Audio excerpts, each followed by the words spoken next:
things off here a little bit. Welcome to the Parks and Environment Committee meeting, October 6, 2025. I'd like to note that Karen Woodland will be joining in the meeting remotely. I believe she's there. Yes, there she is. And Charlotte Gorley and Kimberly Doyle are send their regrets. They're unable to attend. Co-chair Councillor Jordison is also online. Hi there, Kim. We acknowledge with respect that we are meeting on the traditional territory of the Lungan-speaking people, and we are honored to have the opportunity to build strong working relationships with the people of the Songhees and Cousepsum nations. So I call to order at 2:30 or 2:31, close to it. And I'm looking for a motion to approve the agenda of today's meeting. And those in favor, warm up with a hand raise. That's carried.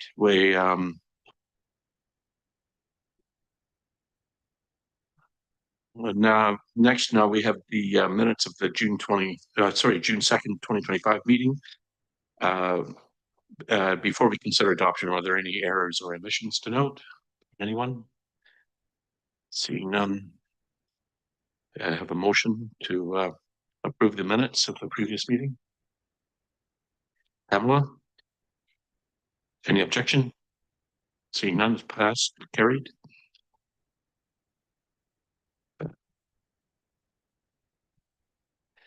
And are we on public participation? I don't know. Is there anyone in the room? Quite clearly not. No one online, I don't think. Hi, Marcy. We'll move on to new business.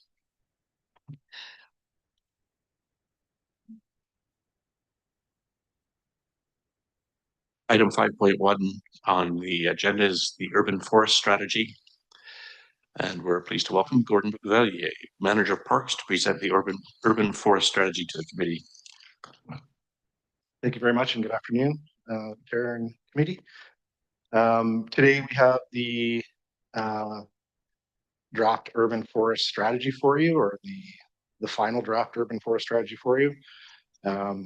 Staff are really excited to be finally presenting this to the committee.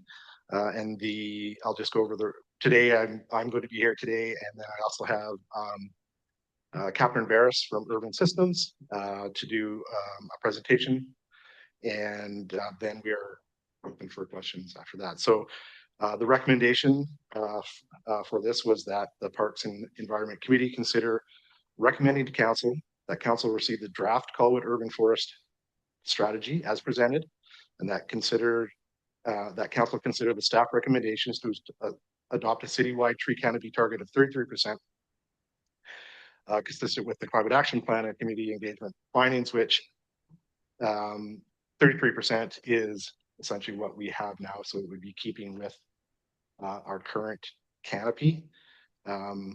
And that Council directs staff to return in 2025 with a phased implementation plan to support citywide tree canopy targets of 33%, including financial implications and timelines for Council endorsement, which we are currently working on. Subsequent to Council endorsement of the tree canopy target, Council directs staff to return with an updated urban forest protection bylaw for Council consideration no later December 8th, 2025 Council meeting, which we are also currently working on that new tree protection bylaw as well. So now I will hand it over to Catherine Barris for the presentation. Okay, great. Thank you, Gord, and thank you all for being here. So I believe the screen sharing is going to happen at your end. Okay, so I will try to indicate when it's time to move to the next slide. Oh, it's not the council presentation, it's Parks and Environment Committee. Okay, carry on. So I'm going to really do a very brief overview of the draft urban forest strategy that we've submitted. So the context, key findings, vision, goals, objectives, targets, and implementation plan. Next slide. So high-level overview, the urban forest is a cherished asset in defining quality in Colwood. Phase 1 was completed in 2023, which was a lot of data collection and analysis. And so now we've completed phase 2, which includes additional analysis, running some scenarios, community engagement, and formation of the strategy. Next, please. We analyzed the city's tree canopy and how it has changed over time with a tool called iTree Canopy. That's kind of an overview of how much tree canopy the city has. We then did an iTree eco assessment, which is a much more detailed assessment of the urban forest using fieldwork and sample sites. We reviewed the policies in the city related to tree canopy, did GIS analysis of various overlays based on a LiDAR version of the urban forest. As I said, we did some forecasting and scenarios also. Next, please. So for engagement, we did quite a few different things. So the project was up on Let's Talk Colwood, social media, and then there were a bunch of presentation materials and a little pamphlet. The community survey got 41 responses, which is not particularly high, but it certainly there was a high quality in many comments that the public gave. There were pop-up booths at various local events. So the first annual Pumpkin Smash, the Saturday Branch Drop-Off, Friends of Havenwood Park's 10-year anniversary event. And so that was, there was a lot of input at those different events. The draft was also sent to the Esquimalt Songhees and I'm not sure how to pronounce that, Chenoo First Nations, and no response yet from the 3 First Nations. Next, please. Okay, so some of the engagement input, the urban forest is important to 79% of respondents. The top 3 priority locations for healthy trees were natural areas, in parks, and along roads. The most important benefits to the community are habitat for birds and wildlife, cooling, rainwater management, and air quality. The major concerns are the climate change affecting tree health, large new developments, and public land development. We presented the goals of the urban forest strategy when they were in draft form, and those got very, very strong support. And the most supported draft recommendations were increased opportunities for urban forest stewardship, increased monitoring of the urban forest, establishing required tree planting standards, and increasing public awareness of the urban forest and its values. Next. At the engagement, at the pop-up, some of the key comments were strengthening tree protection on private and development lands, enhancing community tree planting programs, and implementing a boulevard tree initiative. Next. So, I mean, we all know the values of the urban forest, especially the Parks and Environment Committee. Through the analysis we did, we got some data on some of the values, but they span environmental, social, and economic values. Next. Some of the challenges are canopy loss, which we're seeing more and more, and of course it's very much related to development, fragmentation, insect diseases, some of which are related to climate change, invasive species, and unhealthy and dying trees. I think one of the big things in Colwood is the drought that really affects a lot of trees in the summer. Competition with space for utilities, parking, and sufficient space for roots. And this is interesting because didn't mention engagement, but we also did workshops with some of the environmental groups and then also developers. And one of the things developers are pointing out is with EV charging and such, there's even more space taken up by utilities within road corridors, and it gets even harder to get in enough trees.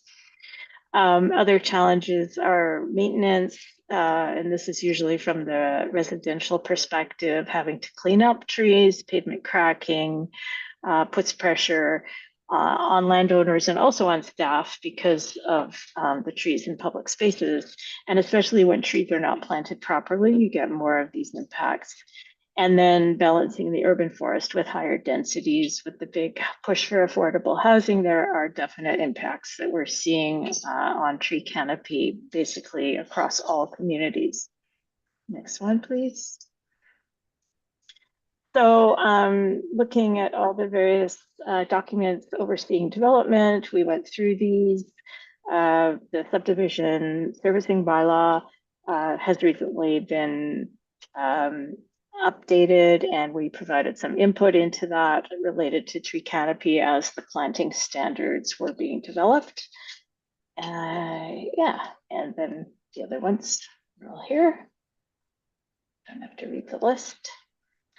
So this is an overview of the tree canopy distribution, with the green being trees, light green being other permeable vegetated surfaces, and impervious in pink. And you can see it's a very varied distribution across the city of Colwood. Next, please.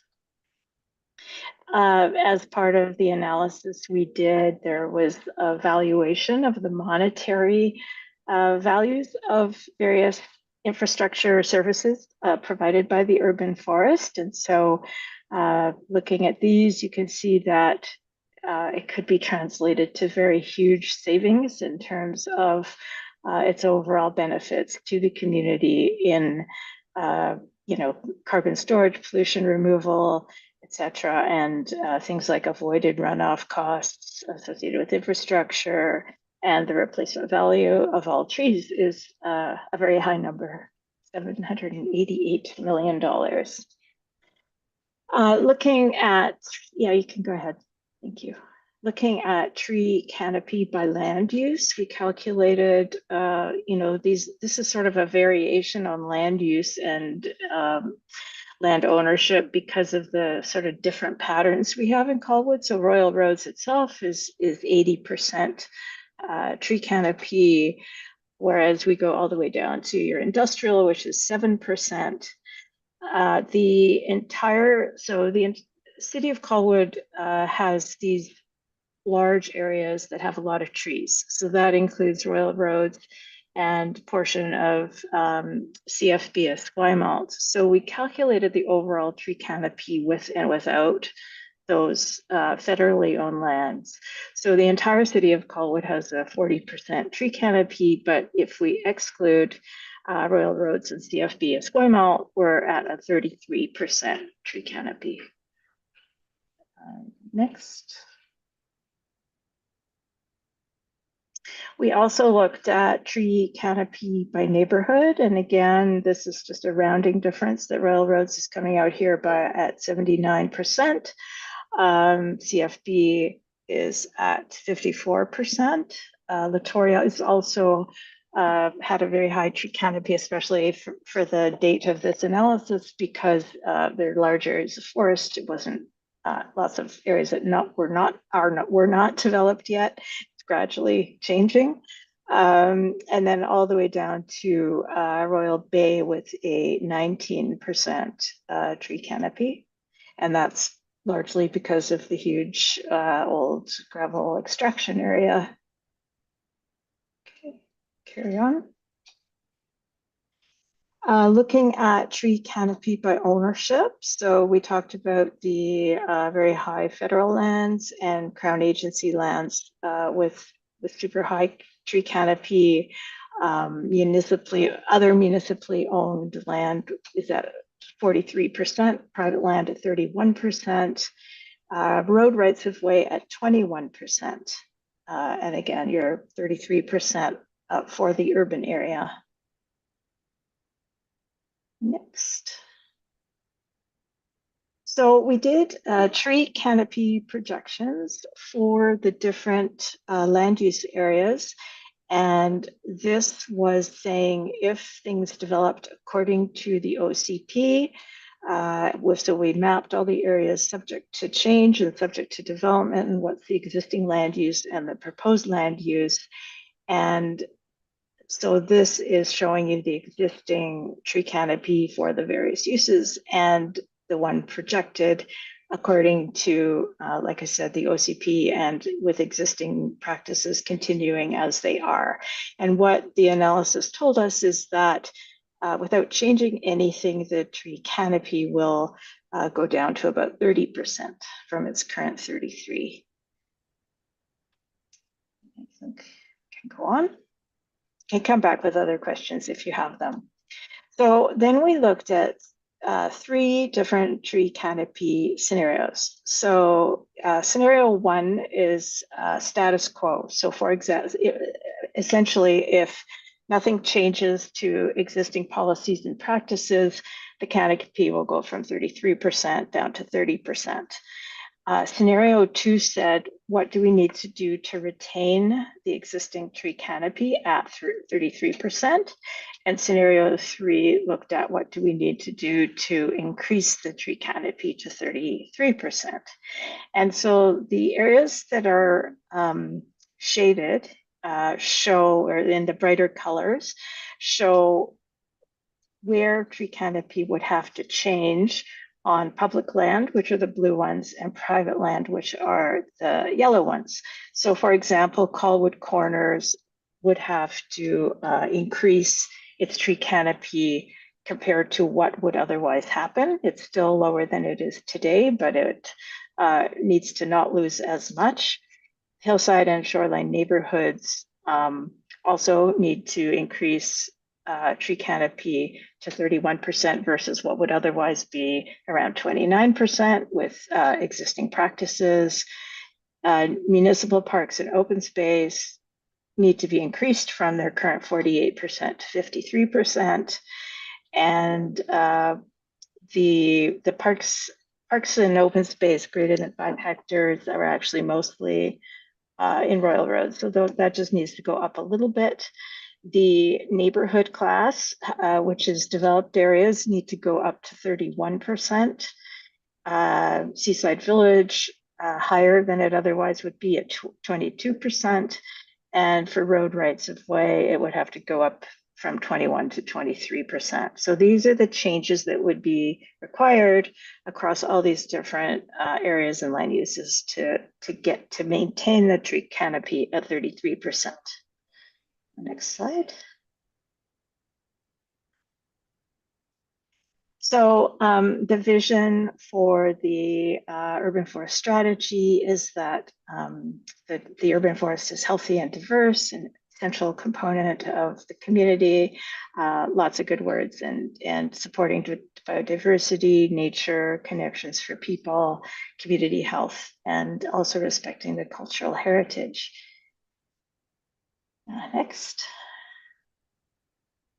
So we have goals and objectives. The first, I won't go through all of these, but the first is about protecting the diverse and resilient urban forest through standards and targets. Second one is to update policies and practices to help retain and protect and enhance the tree canopy. Okay, I think we'll carry on. I'll come back later if anyone has questions. And the third one is to build community support and stewardship through public awareness and various programs to involve people in learning about and protecting the urban forest. So this is the recommendation, which is the same information that was on that other slide that showed the 3 scenarios, is to aim for a target of 33, retaining 33%. And these are all the different percentages that we would need across the various land uses and areas.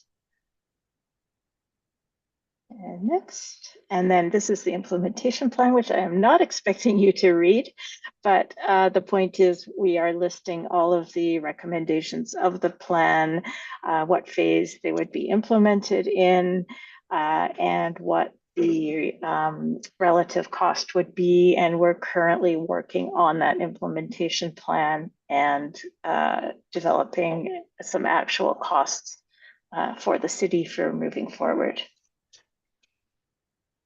And I think that's it. Yeah, so open for questions and discussion. Well, great. That's fabulous, Catherine. Thank you so much for that. It's very exciting from my position to come to this point and be able a chance to hear the comments that come forward with this plan. Some of us have been waiting a while for it, and it's got lots to talk about. So I would open up to the committee for comment. Sorry, there's a hand already. Kim Jordison, please. Kim is online. Can you? Yeah, thank you, Councillor Grove. Can you hear me okay? Yes. Okay. I guess I'm not sure who to direct the questions to, but I just have some questions around, I guess I'm trying to understand how we got to that target of 33% and maybe not, why not like 40%, or how do we know we're at the right target? I guess I just wish Collet is known for its trees and its, and with the development and that sort of thing, we are losing that. And I'm just wondering if there's a possibility of pushing the target to 40% or something like that, because I kind of feel like the 33% already includes rural roads and the federal lands, which we don't really regulate. So if we take that out, we're really skimping. So I guess that's my question, if there's any chance to increase the target. Or do you want to answer, or would you like me to? Yeah, I'll take a stab at it. Okay. Catherine can follow up if there's anything. As far as, thank you for the question and through the chair. Yes, of course. I mean, we can increase it to as high as we want to go, but the reason that we started at 33% was it was a baseline where we can maintain what we currently have. As you increase that target, it has significant financial costs to increase if you want to increase the target. So we thought we would start at the baseline of what we already have. And it's my understanding, and Catherine, you can correct me if I'm wrong, but that 33% does not include. So we didn't make the target goal. We did not use Royal Roads or the federal lands, just because we have little control over what those lands will be. But I mean, if you have anything to add on that, Catherine. Yeah, no, that's correct. It does not include Royal Roads and CFB. There was one line there where I noticed we had the percentage for those, but I think it was because a tiny little bit had snuck in within our boundary, but the 33% target is excluding those areas. Okay, and just one follow-up question was just regarding the planting of trees in the boulevard. I'm just that to me, I'm just thinking out loud. That just seems like where else could we plant trees besides in the boulevard that we could continue to increase the tree canopy that might be safer? It might be. I personally don't. I think the boulevard should be as less maintenance as possible. We shouldn't have to worry about watering them. We should be putting plants in there that, that are taken care of with the everyday weather type thing, less maintenance, for safety of our staff mostly, in those areas, especially for visible sight lines when driving, that sort of thing. So I'm wondering if we took them out of putting them into the boulevards, where else they could go. Gord or me? Like, I mean, it could go anywhere. We don't have eye contact, so you go, or tell me if you want me to go, whichever way. Okay, thank you, Catherine. Thank you for the question and through the chair. Yeah, and actually, you make a good point. It's quite challenging to get trees into boulevards with the servicing that we have through development right now. But we still do try, and I think it's essentially, right now, when we are looking at development, it's like, where can we put trees? We just try to put as many trees as possible in that we can. And I mean, the boulevards are just a natural place that trees have always been in frontage boulevards and that sort of thing. And so if it's a place that we can put a tree, we definitely want to put it there. And then of course there's many areas that we look at for consideration of trees, and it was in the table there, parks and green spaces.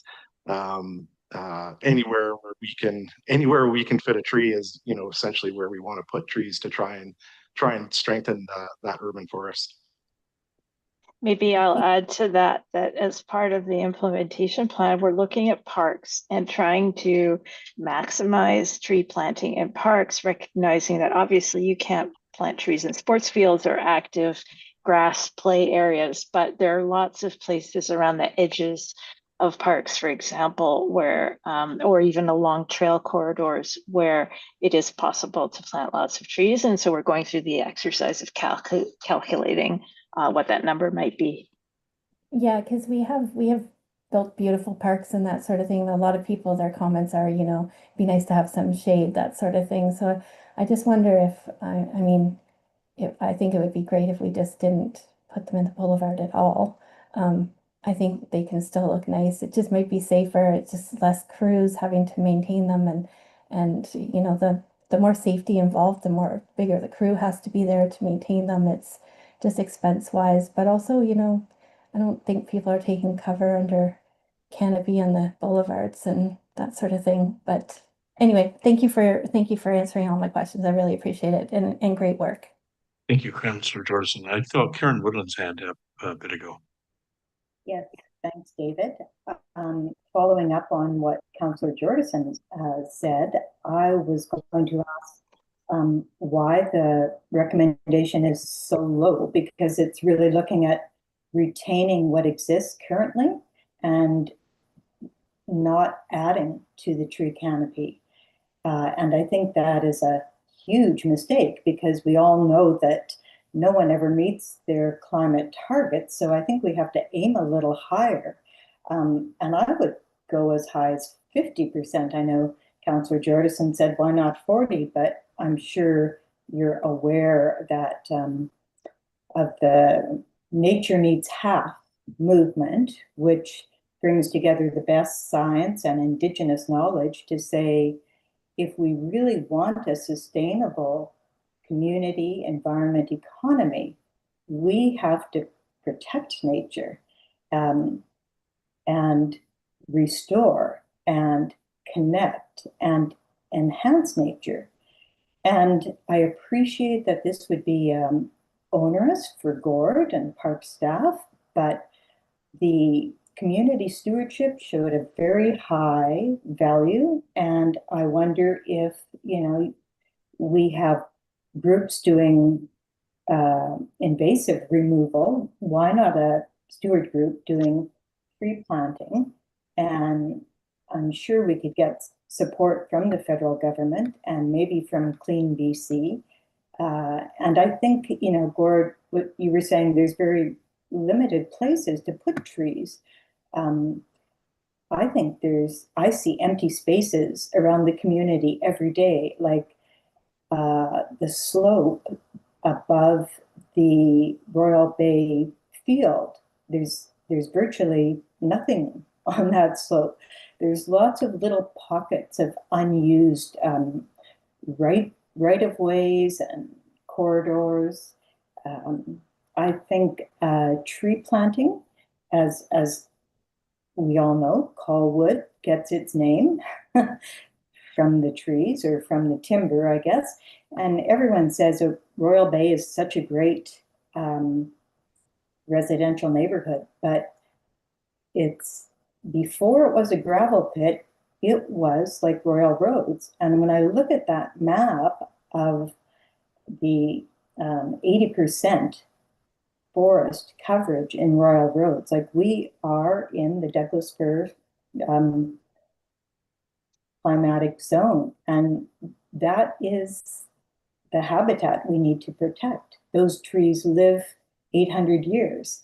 I would love to see, when I look at that map, it makes me think of the old growth maps we see where pre-contact the entire island was covered in old growth, post-contact, 3% remaining. So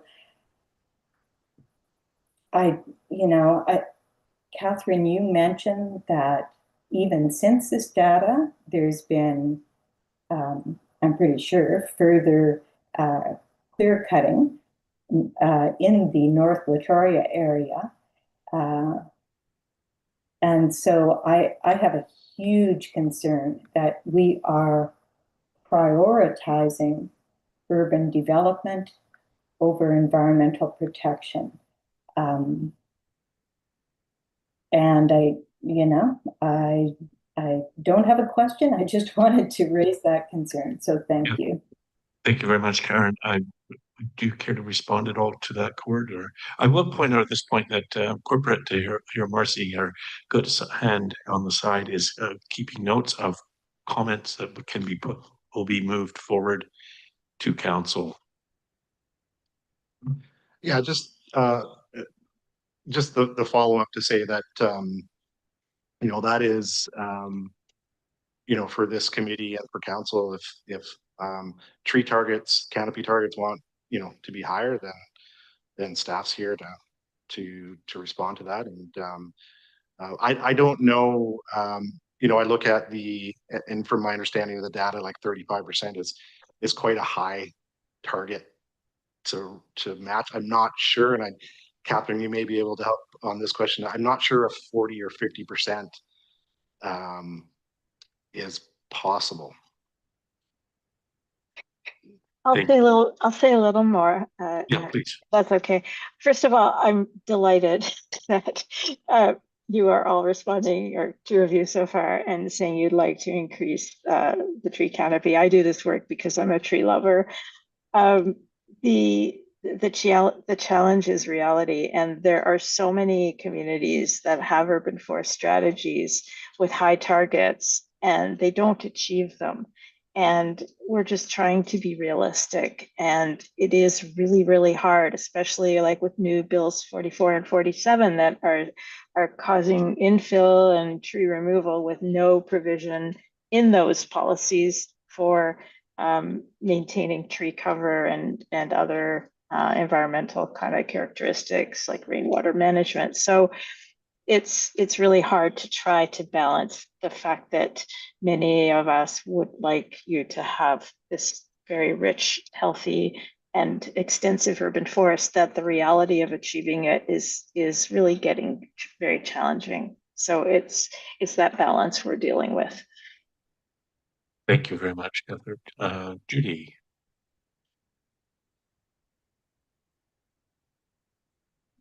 Oh, can you hit your button again? Oh, you didn't. So I'm also all in favor of increasing the percentage from 33%. I think, yeah, whatever more we can do is great. I wanted to comment on one little thing on page 70. It says goals and objectives. To encourage the use of native trees, mainly in natural areas and sites to be naturalized. And I would just like to say, we should encourage the use of native trees and shrubs in ornamental plantings, as well as naturalized areas. Using a mix of native and exotic species in ornamental plantings is still beneficial to wildlife and increased biodiversity.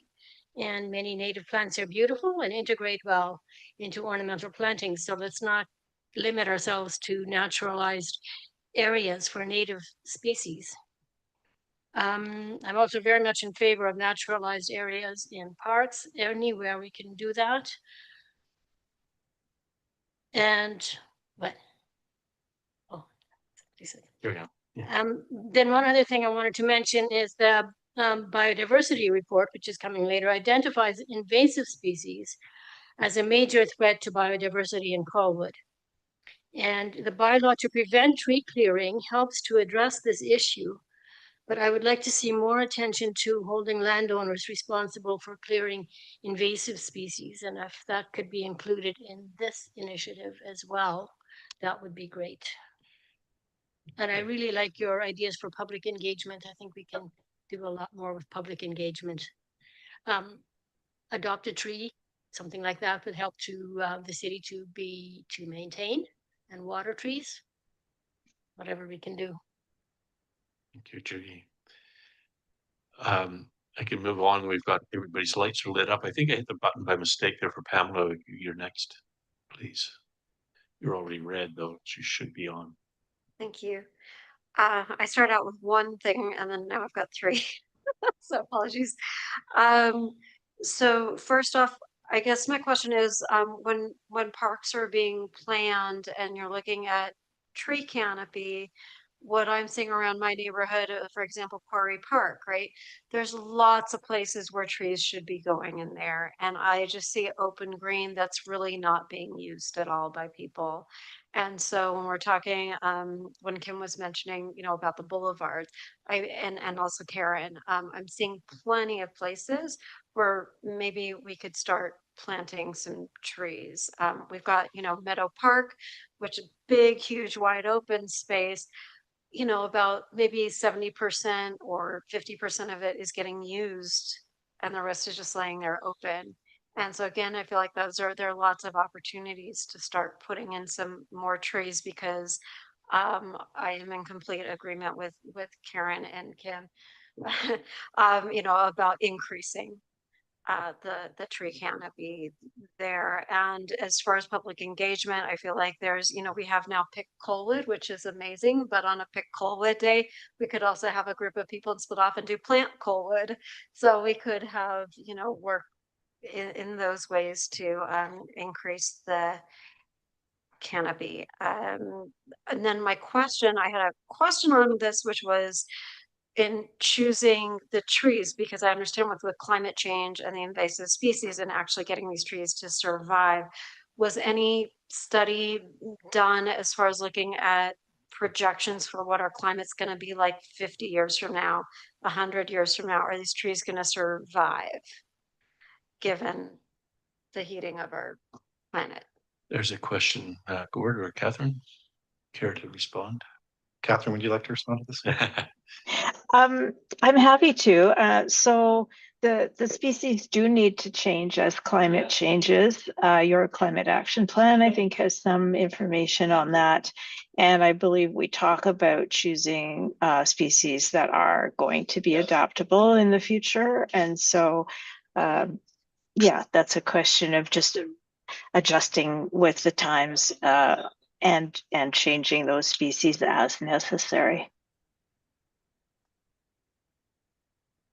Thank you. I think Devin, you have the next seat of honor here. There you go. Hey, thanks for the presentation there. I have three kind of points here. The first question, I guess, is for you there, Catherine. Why did you go with 1% as your metric? And why not something like a trees per hectare or like a biodiversity measure or something like that? Often when I see like pie charts or percents, I get a little bit suspect on the true information. And so do you have any like parallel metrics or something like that? We used percent here because it's really the easiest to monitor over time and it's a really good indicator. So, sometimes people do look at trees per hectare. The trouble is there's such a wide variety of sites and types of development that trees per hectare gets quite tricky to apply in all circumstances, whereas a percent is just so easy to track over time and see how you're doing, as well as seeing how you're doing in relation to other communities. Okay, thank you. My second thing is in terms of scope. Did you evaluate any kind of like allied programs where there could be funding? Like, for example, my third point, talk a little bit about wildfires and invasive species has been raised. And so I'm aware of some programs where potentially it wouldn't cost the city money to fund these kind of initiatives. And so maybe having maybe a call list or a grant list or something like that, where, you know, you can do a co-funding model rather than COLWID supporting the entire bill, potentially might be useful. And I agree, like I'm probably maybe an outlier from this group, as I'm okay with the 33%. I think that's a fair number. And as Gord was alluding to, I do think there would be quite a bit of cost increase. And I think the Boulevard suggestion's a great way of cost controls. I agree with the safety point, but when you start looking at utility arborists and whatnot, the costs get pretty steep pretty quick. So I really would encourage that Boulevard comment. That's really good. And then the last thing here is just like and it goes along with the biodiversity metric, like what's your percentage of conifers to broadleafs, you know, those kind of things. Broadleafs are better for shading. Conifers have different kind of other values for nesting and whatnot. So just kind of looking at that, and the climate adapted species was already mentioned. So thanks for that too. After that, I'll leave it at that. Thank you. Thank you very much. Is there a response or carry on here? I'll just respond to the one about, like, I think I answered the one about percent. Your question about grants, absolutely, there are lots of programs that are available to help with planting trees. It wasn't part of the scope of this project for us to list them, but yeah, certainly that's a wonderful opportunity. And I'll just follow up as well as we do, like this year was our first year really looking at some grants, and we were successful in getting just the BC hydro regreening grant. You know, it's a small one, but still it's going to be a grant used for planting trees. So we all as staff we always looking for grant funding for those types of programs. Thank you very much. Chris, shall yeah, to follow up on Devin's comment about cost, Gord, you mentioned that raising the target comes with substantial financial undertaking. And I was wondering if you could give us an idea of what that would look like for every percent, how does that impact the average homeowner in the city? I don't think I have that information for you.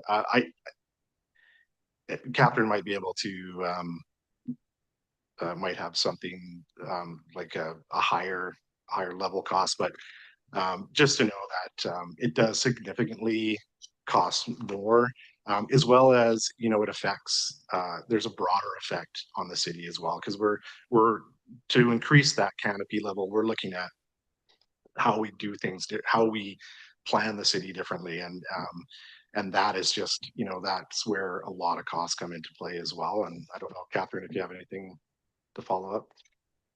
We're just starting to work on the costing of the implementation plan, assuming 33%. And the biggest cost to consider there is tree planting on city land. I appreciate the comment about boulevards, but the reality is if you're going to establish higher targets than would otherwise occur, you kind of need to plant trees everywhere. It's hard to say, well, we're going to not use boulevards, because the assumption of that model was there would be more planting on boulevards. And if you take that away, where else can we put them? In terms of the, you know, the increased cost percentage per percentage of increase in canopy, no, we have not done that calculation at this point. Part of it is also additional staff and resources, because we know that monitoring of, for example, replacement tree planting and development practices is a big part of this. So it's partly the cost of planting more trees and finding more space. It's also staff. thank you. Katrin, I think you're last on the list. So, Carol, are you next? Oh, you're flashing. Sorry about that. But I hit the wrong button. Oh, hold on. There you go. Thank you. Yes, thanks for the presentation. Lots of information. Can I just add my voice to the concern about setting the target?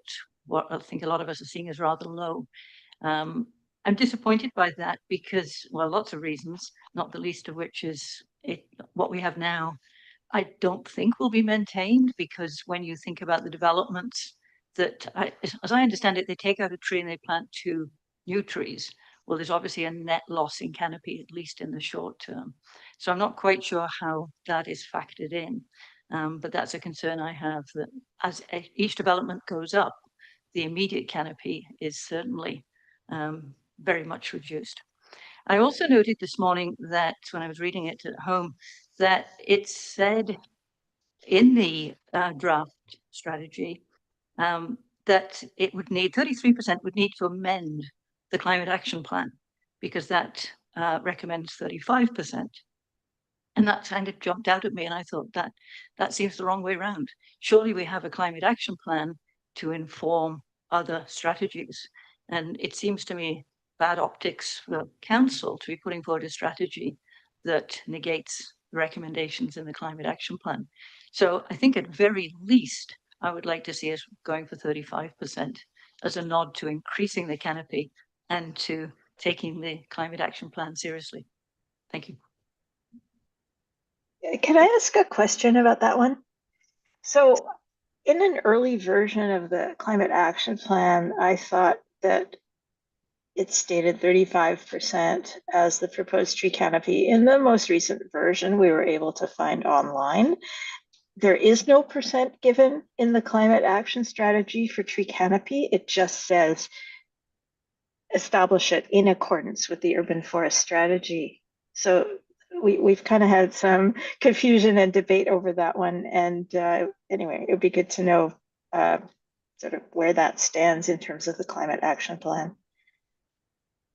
Carolyn, would you like to comment? I don't know that I have a full answer to that, but I think that where you might have seen the details of some of the analysis that was done in preparation for the climate action plan in the foundational report, whereas the strategy just provides overall broader guidance, which, yes, you're right, refers to a call to increase the tree canopy.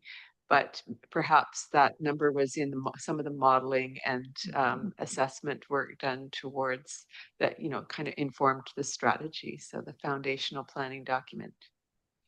Thank you. Thank you. Is that everything, Katrina? Yes, thanks. Yeah. Carol, this is round 2. Did you already speak once? Yeah. No, there. I'm losing track. Too many green lights. Thank you. Oh, okay. Yeah, you don't have to push it again. Okay. There you go. Now you're on. Thanks very much, David. I would just like to thank for all the work that's been done on this, on the urban forest strategy. Thank all that were involved. And Karen, thank you for kicking off the discussion of the percentage of tree canopy. The West Coast Climate Action Network says that we need a 40% tree canopy to alleviate extreme heat and help with stormwater management. Whether we go with 40%, I'm not sure, but I certainly would promote scenario 3, 35% increase. In the report, it did mention that in 2008, we had a tree canopy of 42%. In 2021, we had a tree canopy of 37%. So you see where we're going. And we need, in order to alleviate and modify for climate change, we do definitely need to increase our tree canopy. So 35 or better is where I would want to see us go. I also, and I'm not sure if this is the time, but I do see, after reading through this very extensive, very well written report, I do see some points I would like to bring up. And if they aren't appropriate for this particular implementation, I'm thinking of the implementation part of the strategy. Maybe they could be used as information for the Colwood City Urban Forest Protection Bylaw. So here are some ideas that I have. And excuse me, I have put a fair bit of thought into this. For invasives, as Judy mentioned, a suggested amendment would possibly go such as the Colwood City Urban Forest Protection Bylaw shall include large-scale invasive species are removed on undeveloped private land, especially so we would include that there is protection for this, that large-scale invasive species are removed on undeveloped private land, especially land that is logged, waiting to be developed. I do believe also in the report it was mentioned the idea of having our own arborist, and I would suggest that an arborist be employed by the City of Colwood to determine when required that the health of urban tree canopies be assessed by our own arborist. I believe at present we usually rely on the developer's arborist, but I may be wrong on that point. And I would also like to see, and I'm not sure if this has already moved ahead with the city, but that within our urban forest protection bylaw, the removal of trees other than those required for testing soil, etc., shall not occur on developed land until a building permit has been issued. So no clearing of land until a building permit is in hand. I also have an idea for, as mentioned in the urban forest strategy, the idea of certain trees being designated protected tree status. This idea is as I will mention now, that we have an urban forest protection bylaw that includes trees determined to be over 250 years old by a certified arborist will receive special protected tree status and will require developers to submit a tree management plan for such trees. These designated trees will require a substantial increased cost to replace and requirements to protect as many as possible. Last is an idea in order to actually raise some money, and it could be determined that this money is raised for the acquisition of trees or the acquisition of land. You know, we have very little land that is up for sale that is heavily treed, but we do have some, and it really does. I feel very strongly that there is a parcel of land adjacent to Havenwood Park that is for sale and has been for sale for a while. And, you know, it's only going to be there for so long. And this could be acquired, as mentioned in the OCP, as mentioned in the parks management plans, that we should look for land to acquire. But do we have the money? I think that we should investigate, and I ask the city to investigate the purchase of land to acquisition of land, which will increase or retain our urban tree canopy.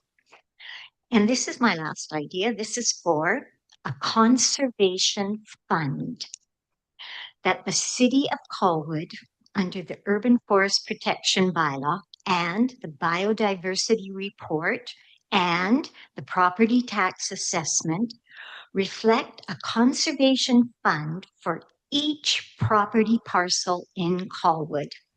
This conservation fund will be listed under, in our property tax, listed under taxes and other charges levied by the municipality on the notice of real property tax form. that we all receive if we are paying property tax.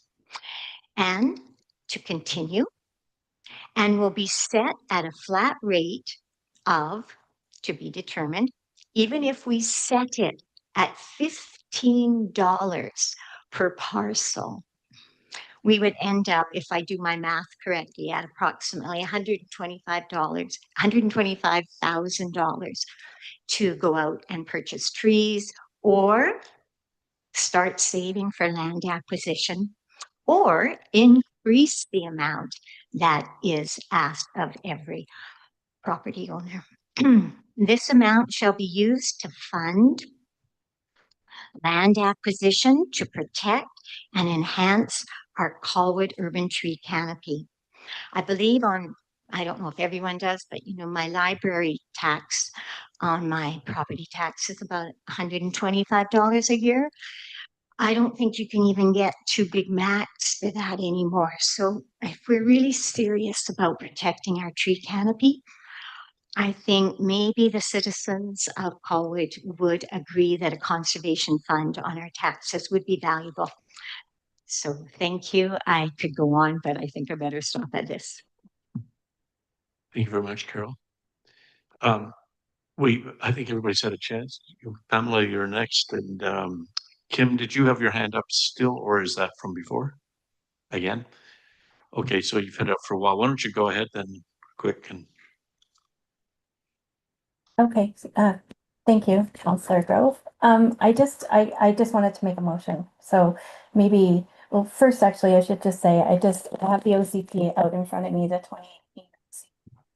And it says, through the engagement process for this OCP, Colwood residents have strongly indicated that Colwood's green spaces are what make it special and set it apart from other communities.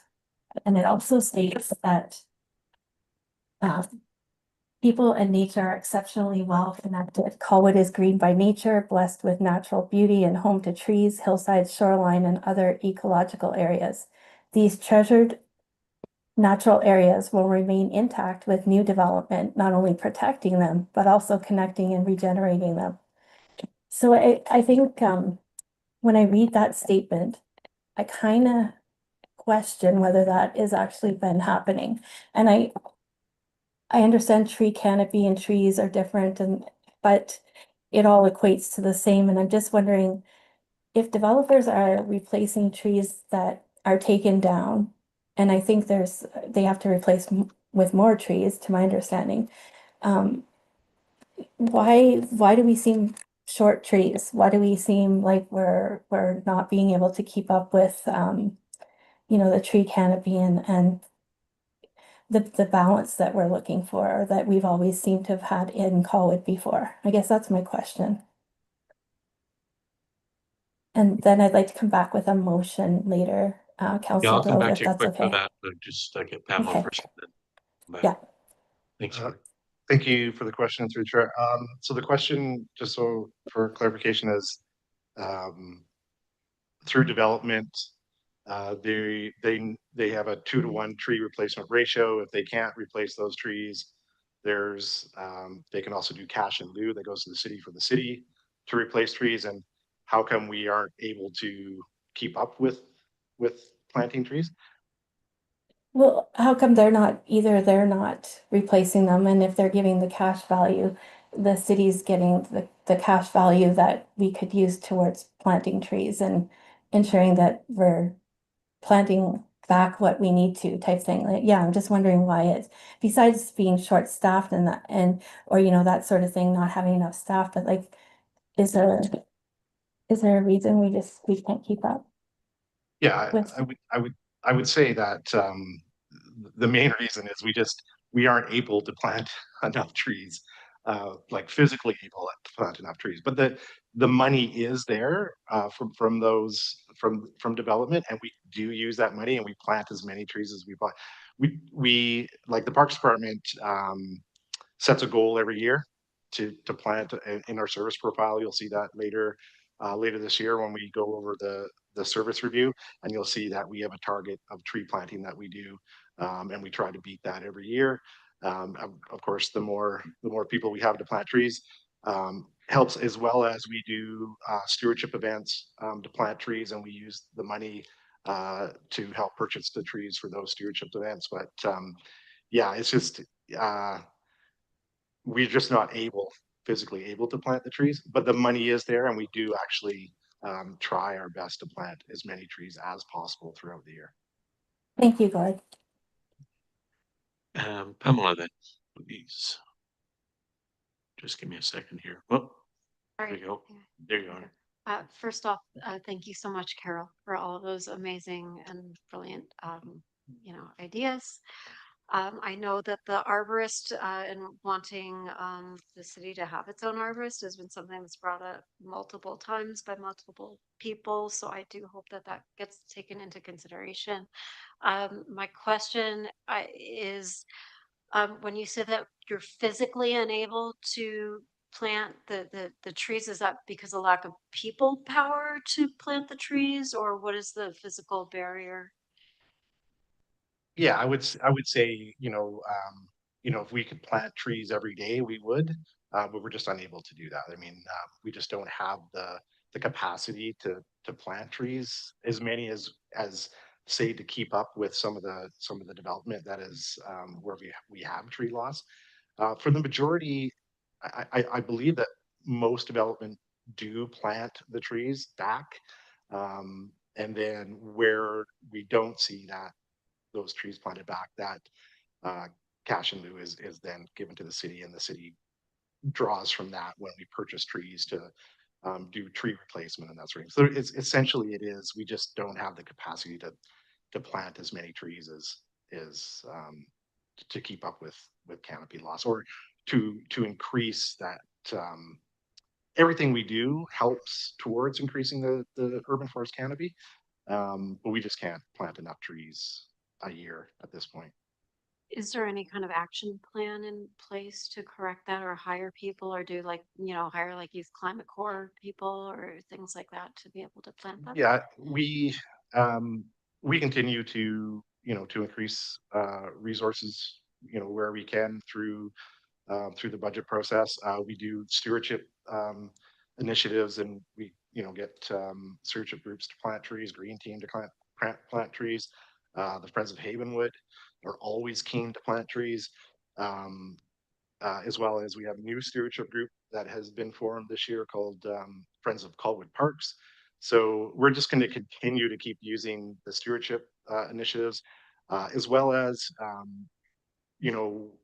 to really increase tree planting. We can move to where we plant. There was an initiative that was brought up that we're following up with, where we're not planting, we're planting small trees. We're doing plugs. We're doing tree planting, where we're planting 1,000 or 5,000 trees, as many as we could put in on that hillside in Royal Bay, that sort of thing. So we always look at that as well, and that will help increase that capacity. But where we do that, the challenge is in that is, if we plant 1,000 young seedlings, especially in an area like along Royal Bay, the hillside along Machosen, it's so hot, dry, it doesn't really have an irrigation system. It's prone to those hot winds. You're really seeing a significant decrease in the trees that actually make it. But I mean, it is definitely something that we're looking at to help increase the amount of trees we're able to plant. Thank you, Gord. At this point, we're making a lot of discussion around the issue, and I think that's wonderful, because we're concerned about sending a recommendation to council to look at this further, and we need to kind of capture it in some way. I think that Marcy, have you been able to capture much of what's been said? Is there any way we could look at some of that, or I'll go to Kim Jordison for a motion at this point, I think. Sorry, Sure. yeah. I just sent it through to Okay. sorry, Marcy, to the corporate services account, but I can read it to you or send it to you. I don't actually have access to the corporate services email at this time, so if you could, that would be great. Okay, wonderful. I'll send it to you right now. There we go. I just thought it'd be easier typed out for you.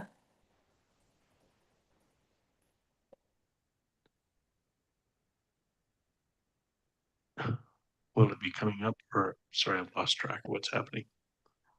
I just sent the motion to Marcy. Sorry. Yeah, I'll do that. We'll just make sure it's coming through. So, Marcy, once you've got that, you can just let me know. We can move on from there. Devon. Yeah, sorry, Karen's there, but I'll be quick here. Yeah, no, you're good. Just with the arborist there, sometimes a forester is a little bit, can do a little bit more than arborist. Sometimes you can get a arborist and a forester, but there's a scope of practice in BC, and it's pretty important that we stick to that scope of practice. It's a professional designation, so just a cognizant piece there.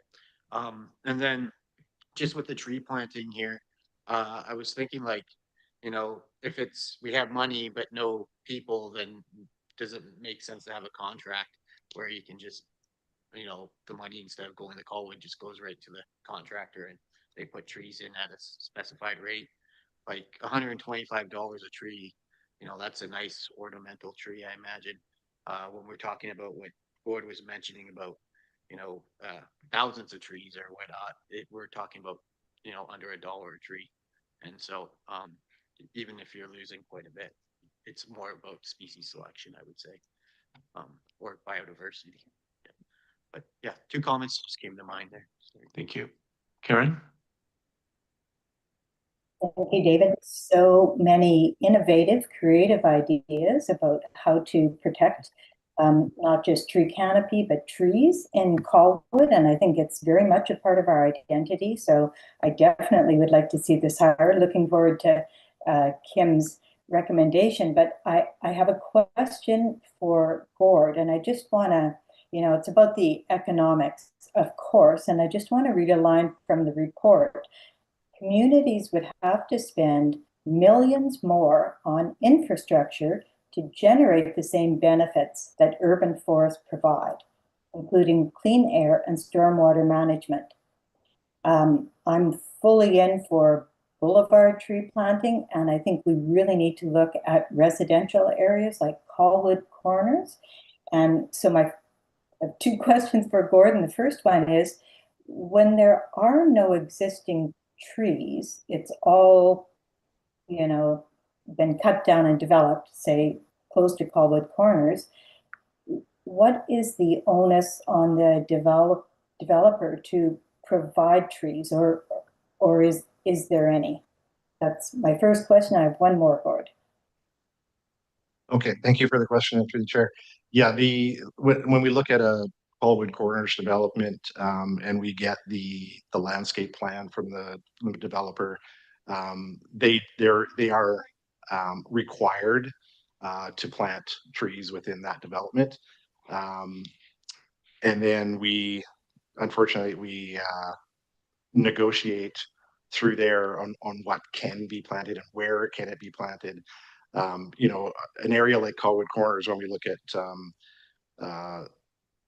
the development there, it's really limited as to where you can put. I mean, it's essentially it's already all concrete there. So when we look at an area like that, we require them to do, I know, a certain amount of trees, but then, you know, we also have to look at, you know, we don't want trees planted if we can't get the soil volume. So how do we work around getting soil volume? We have, you know, we can use soil cells. We can have shared trenches for trees. But we need to have a minimum soil volume. But that soil volume isn't met, then we can't plant a tree. So we go on around and around in these negotiations and do our very best to get as many trees as we possibly can. And they are required to, as part of their development permit, to plant as many trees. I'm not exactly sure, and I can get that information for you as to how many they have to plant, and then what is the requirement for that through our planning department. But we do require them to plant trees. They are part of their development permit is to plant trees within the development. Thank you, Gord. And you mentioned that new plantings are particularly vulnerable, which I think is why we really have to focus on protecting what exists. And you mentioned also that if we were to aim for a higher target, a lot of things would have to change. I think you said how we run the city would have to change. And I just wonder if you could elaborate a bit on that. Thank you. Yeah, I mean, that's a good question. Thank you. Yeah, a lot of things have changed. I mean, I think when we, you know, how we plan the city as far as, you know, development and that sort of thing, that's essentially what I mean is our development policies would need to change where we're requiring more tree density, like more canopy. You know, and those are fairly significant changes. And that's essentially what I meant. What I meant by that. Does that answer your question? Thank you, Gord. Well, Pamela, one quick comment, if you would. The motion is here that it's coming through the pipe. We can put it forward and discuss it. But you're on for now. Thank you. Okay, yeah, quickly. So, you know, the plan talks about being inclusive and equity and how there's lower tree canopy and lower socioeconomic areas. And the question was, or if this might be a possibility of revamping development kind of bylaws or regulations so that if a developer is building in one of these lower areas that we require even more trees to be put in, so that it can, you know, we can start to actually be, you know, inclusive. So I was kind of curious if any of that had ever been thought of, or if there was a plan in place for that, for increasing tree canopies in those areas. And then the other thing I just want to quickly say is you know, I think if there's a will, there's a way to do this, whether it's increased taxes as Carol proposed or whatnot. I think many of us moved here because of the trees, and to see them vanish and the canopy going lower and lower and lower for us, we would be willing to pay that extra amount to bring back, you know, what we fell in love with and why we moved here.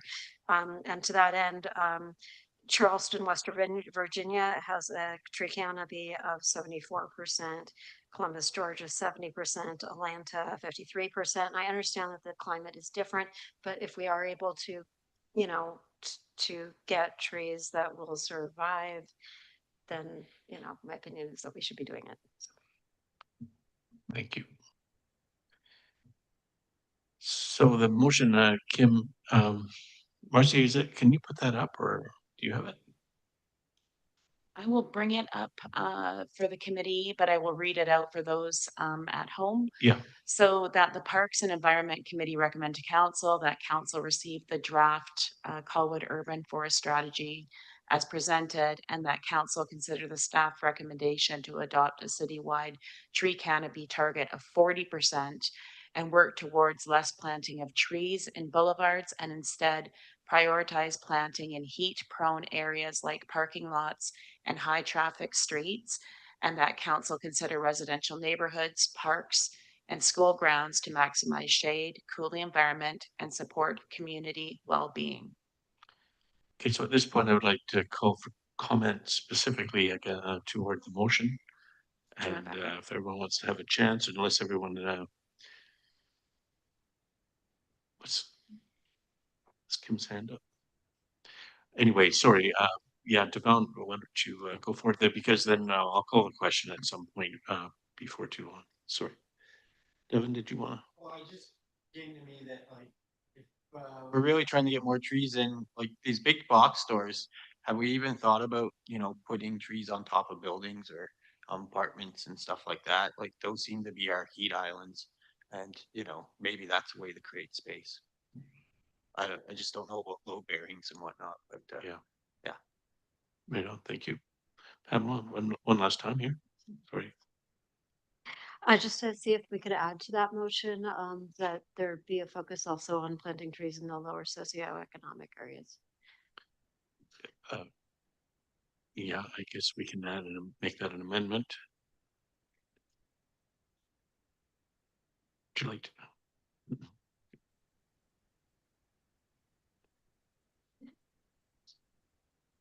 There you go. Just to see if we could add that a focus also be placed on planting more trees in lower socioeconomic areas.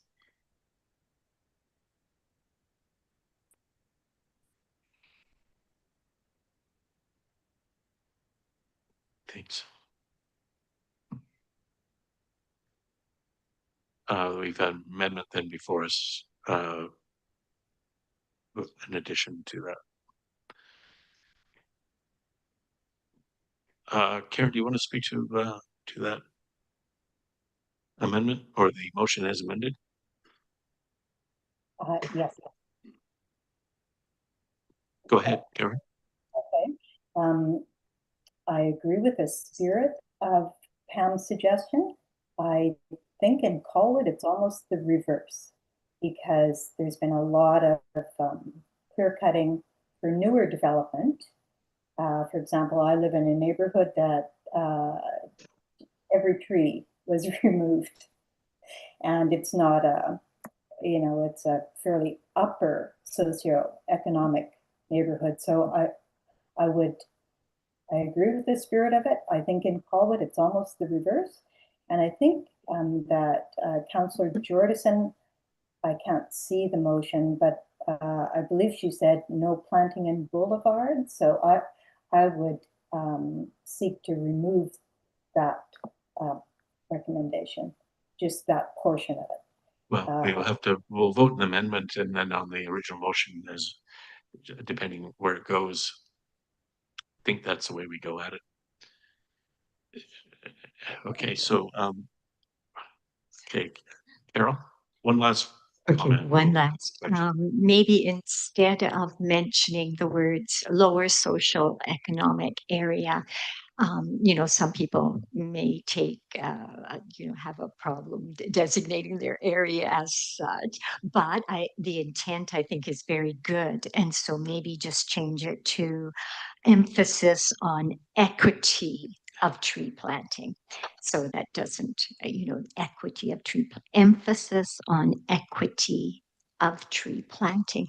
And to Karen's point too, that could be, we need to spread the trees wherever they're needed as well, whether it's high or low or whatever social economic area, but very important points. Could I get a bit of direction on where we're going here? I feel like I'm falling down an ever deepening well of changes. Can we vote on the amendment, the original amendment? So the amendment was to add lower socioeconomic areas to the motion. Correct, and That's the amendment we have on the floor right now. So I think we need to vote Yes. on okay, one last comment and I'll be calling the question. Yeah, I'm sorry, but the fourth bullet point doesn't read well because lower is a verb like cool, and it sounds like you want to lower the socioeconomic areas. I think you want to put lower socioeconomic areas where you're listing the places, not what the effect is. So council consider residential neighborhoods, parks, school grounds, and lower economic areas too.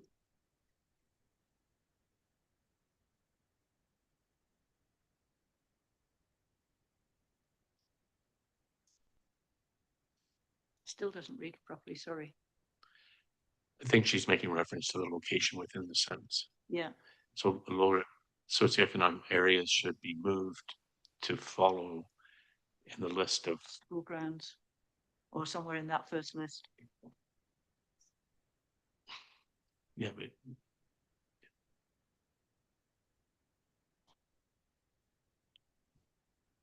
yeah, I think that's got it right now. So I think we should vote on this amendment and I'll call the question. All those in favor of the amendment as it sits before us. This, what you're reading beforehand, we're voting on this motion as it's amended here. To all 4 points. So we're voting on what you see before you, the entire thing. The original motion is will be voted on next if this, right? But we first need to vote on the amendment, the adding of the lower socioeconomic areas. So we're just voting on that part of it. All those in favor of the amendment? All those opposed? Sorry. What do I do with a confused committee? We have, how should I proceed? I'll call the vote again, shall I? Make it more clear? We have a motion before us here, and the change was made to the original motion to add the term lower socioeconomic areas. And so we're just voting on that alone. All those in favor of that change, that amendment? All those opposed? So it's denied. We will defeat it. We'll now vote on the original motion. Is that correct? Pardon me? The amended. No, so, okay. So now we're back to the original motion. If you would like to, at what point do amendments cease? Can I motivate though? Oh, I'm sorry, Kim. No, that's okay. I'm not sure. I'm kind of confused too, Councillor Grove. I just wanted to talk a bit about that tree boulevard issue, if that was okay. Yeah, okay, go ahead. So I'm not opposed to planting of trees and boulevards, but I will explain where I'm going with this. And we are going to be having service review coming up shortly. And I have heard from the residents in Colwood, a lot of residents in Colwood, that they see a lot of time being spent on boulevards in unsafe areas and whatnot. And the expense that goes into maintaining boulevards is, well, I think we could be spending money other places to make greater benefits. So my suggestion to service review and that sort of thing will be to, make it more beachy, put driftwood and rocks and stuff in boulevards. And it's like, I'm thinking like on the road, in the middle of the roads, like the medians and stuff. I'm not thinking in people's front of their yards and stuff like that. But just in general, where it's very unsafe and there has to be a large crew there. So my thought is going to be, and it competes with the sight lines of crosswalks and that sort of thing. When I go down Latoria Road right now, it looks very lovely, but it's not really practical. And we have to get water to those medians and that sort of thing. So that's my idea around that. Maybe it needs to be worded differently. I'm just trying to suggest that, well, a boulevard tree is nice. I would really prefer to have one when I'm watching kids at the park, that kind of thing, when I'm sitting on a bench and sweating to death because there's no tree canopy anywhere around. Like, that to me is more important. So I just wanted to explain myself there, and I'm happy however this needs to be worded to get that across, if that helps. Yeah, well, thank you, Councillor Dorson. Pamela, you want to add something? So maybe change that to prioritize instead of, and work towards less planting of trees, but instead say, and prioritize the planting of trees instead.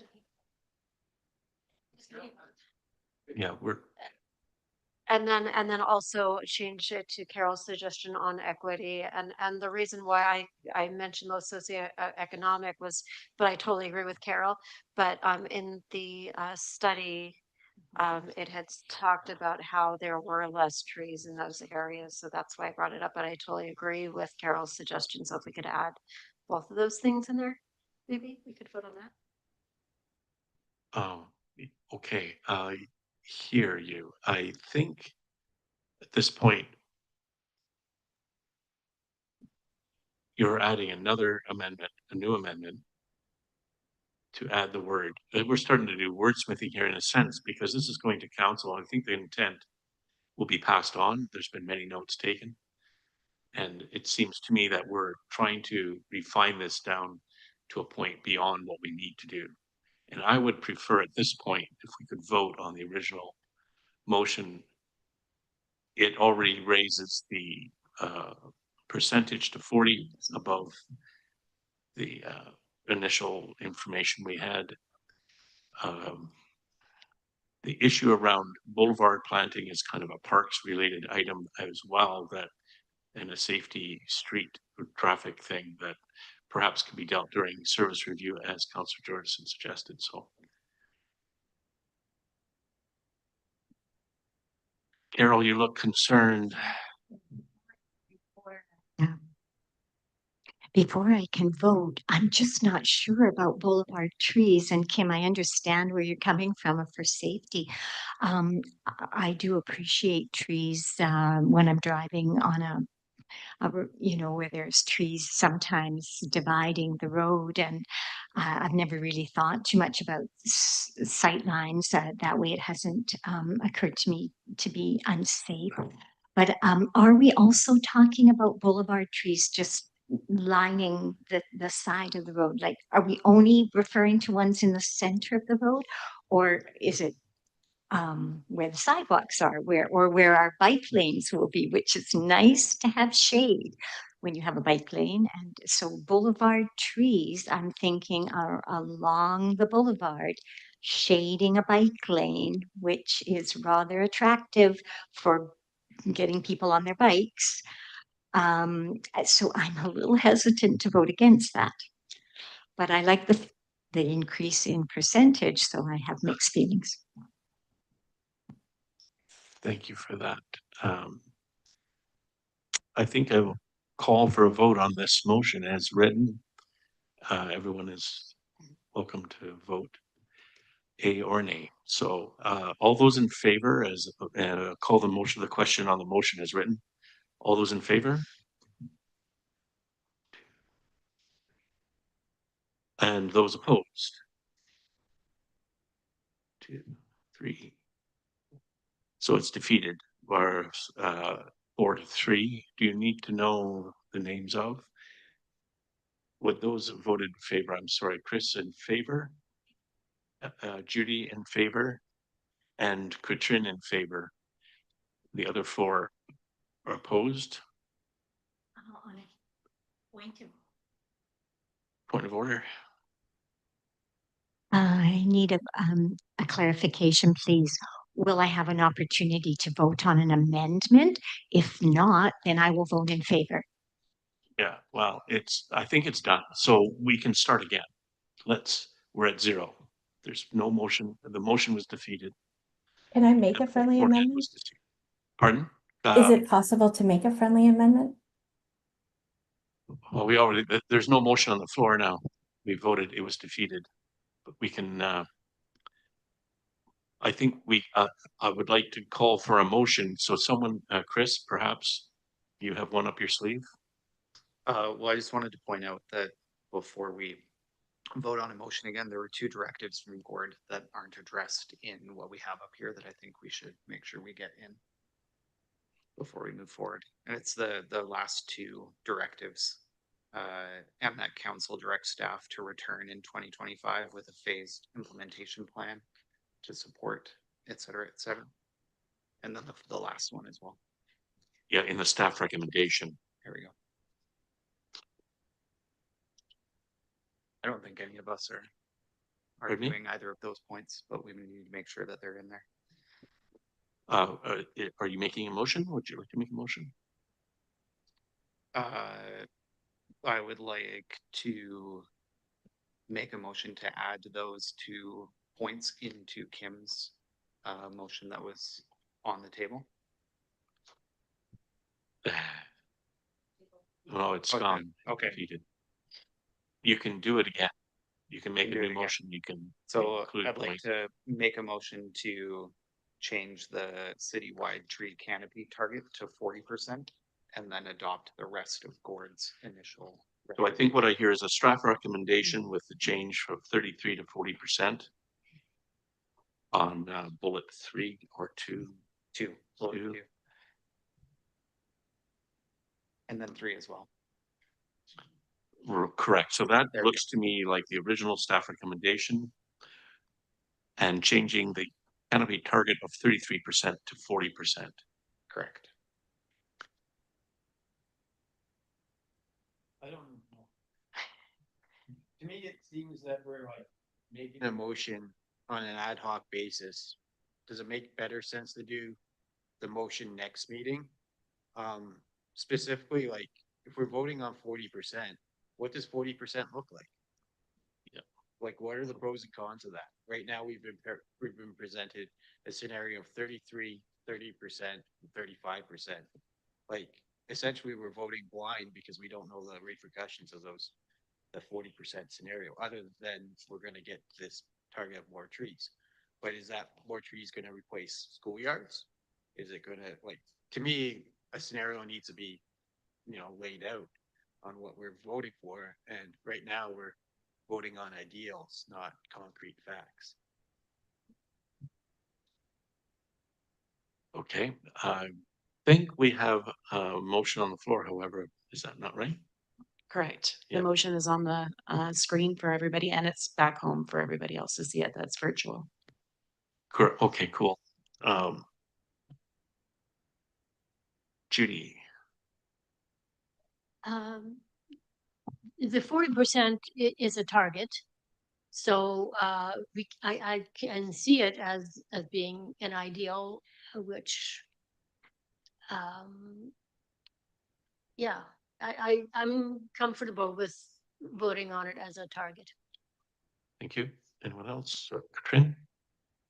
Yes, I'll echo that, particularly because in the second bullet point, it says including financial implications and timelines for council endorsement. So I don't think we're voting blind. I think we're giving a prompt as to what we'd like to see happen and to see how it will go. Anyone others question or comment before I call the question? And all those in favor of the motion before us? All those in favor? Opposed? Devin is opposed. And Karen has her hand up. Did that ruin that? Oh, I didn't get Karen's vote. Karen, would you like to speak to that, or is that your vote? Sorry, it wasn't clear for me. I missed it. I did want to speak to it, and it is also my vote. And I don't want to confuse things further, so I will just step back and see how it goes. You voted in favor then? Is that right? No, I oppose. I really strongly feel like we should set our sights high, and I think 50% is not unreasonable. It will just challenge us to creatively, to work creatively. So. Thank you. We do have the motion in front of us, and I'm sorry, I held a vote. I missed the vote, which I believe means I should call the vote again. Is that right? Mercy. You called the vote. We had one opposed, and I'm not sure. I believe member Woodland also was in favor. So it's already been called. Okay, so the motion is carried. Thank you. That was a bit of a go. I want to go on record as being opposed. Okay, so Karen Woodland opposed as well. So we move on the agenda. Would anybody like a 4-minute break besides myself? I'll just recess for a few minutes. We come back at 4:09, according to that. 4:08, sorry.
We have this item was referred to this committee by council for review and feedback at the September 8 council meeting. Carolyn Richman, climate planner, here at the side desk, and Alison Kwan from Diamond Head Consulting. I see, there she is on the screen, are here with us today to provide a brief presentation, and then we'll open it up for questions from the committee. Go ahead, Carolyn. Thank you, Chair and Committee, for the opportunity to present to you today. On September the 8th, we provided this presentation and report to Council, and we've been asked to return to this committee to provide it also for your review and comment. So I'm pleased today to have one of our consultants, Alison Kwan, on the line, and I understand we have a tight 10 minutes for this presentation. So I'm going to keep my comments to a minimum and just quickly say this biodiversity project provides assessments of biodiversity in Colwood and the development of a strategy to guide the city in biodiversity conservation. The direction from this came from the Climate Action Plan, a recent budget, and a specific direction for an assessment of Esquimalt Lagoon from Council. We've got a great internal project team guiding the project along with our consultants from Diamond Head Consulting. The staff report that you have includes an update on the project with 2 draft assessment reports and a framework that will guide the strategy development, but also what we are engaging the public on through the fall. So I am going to quickly turn it over to Alison with the meatier stuff to talk to you about, and she's going to give you an overview of the work we've accomplished so far. Perfect. Thanks, Carolyn. Hi, everybody. My name is Alison. I'm a professional biologist at Diamond Head Consulting, and today I'm going to talk to you about the biodiversity project. Next slide, please. So the biodiversity project supports Colwood's commitment to the environment. So why biodiversity and why protect it? Well, biodiversity is essential for the survival of living things, including humans, and it also provides the basic necessities for life, ecosystem services, and it's also an indicator for ecosystem health and integrity. The goal of this project is twofold: to develop a snapshot of the current state of biodiversity in the city, and to develop a framework for improving habitat and expanding networks. Next slide.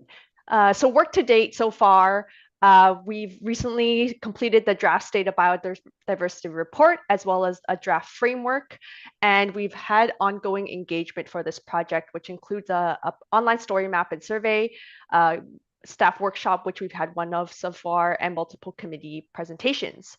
In the fall, we plan on conducting a in-person public event. And today we're talking to you about the biodiversity framework, and as well as the results and findings of the State of Biodiversity Report and the Human Impact Assessment for Esquimalt Lagoon.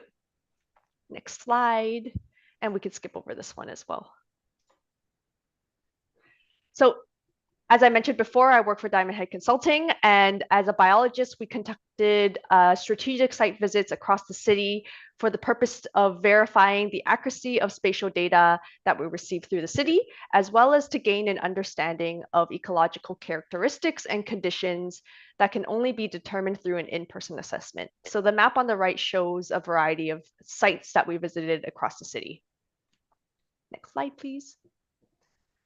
We received base data from several sources, including data from the Capital Regional District, provincial terrestrial ecosystem mapping information, as well as sensitive ecosystem inventory, as well as Colwood's own watercourse layers, lakes and pond data, and their natural asset inventory and land cover classification. The purpose of this data is to help inform the biodiversity ranking, which I'll get into a little bit later, as well as the connectivity analysis that was completed. Using this data, we also created and implemented a flow accumulation model, which also highlighted terrestrial ecosystems such as species at risk and Garry Oak ecosystems. So a high level overview of the engagement, as I mentioned before, we created a story map, but we also have a Let's Talk Colwood page giving and providing details on this project, an online story map where residents and community members can go online and identify places that are of value, as well as places that they believe could use protection, additional protection and or enhancement. One staff workshop has been completed to date and several committee presentations about this project. And there's also a public engagement session that's going to be happening in mid-October. So a high-level state of biodiversity in Colwood. As we all know, Colwood is located within the coastal Douglas fir moist maritime, the CDF, which is a biodiversity hotspot and also one of the most at-risk climate zones in British Columbia. Through our fieldwork, we identified a diversity of habitats in Colwood, including terrestrial freshwater and wetland ecosystems, a network of freshwater streams that ultimately connect to and drain into the marine interface, as well as a diverse terrestrial habitat and diverse forest compositions. Next slide, please. So using the spatial information that we collected earlier in this project, as well as the fieldwork data that was gathered, we developed a biodiversity ranking, which stratifies the city's natural areas into very high, high, moderate, and low ranks. This ranking is based on several factors, including the type of habitat that we're looking at, its proximity to watercourses, its moisture and nutrient regimes, as well as its habitat patch size. Through this ranking, we found that approximately 48% of the city's natural areas come out to be high or very high in biodiversity, followed by 33% as moderate and 18% as low. Using this biodiversity ranking in the previous slide, we created a draft ecological connectivity map, which is shown on the page here. This map identifies large habitat hubs, smaller habitat sites, as well as connectivity corridors that link the two together. Large habitat hubs provide interior habitat and refuge from urban influences, and these are the dark green, larger sites that you see on the map. While habitat sites are typically smaller, they lack the interior habitat and are more suitable for species that are usually tolerant of urban influences. And the connectivity corridors identified with the dashed lines are intended to connect these two locations together.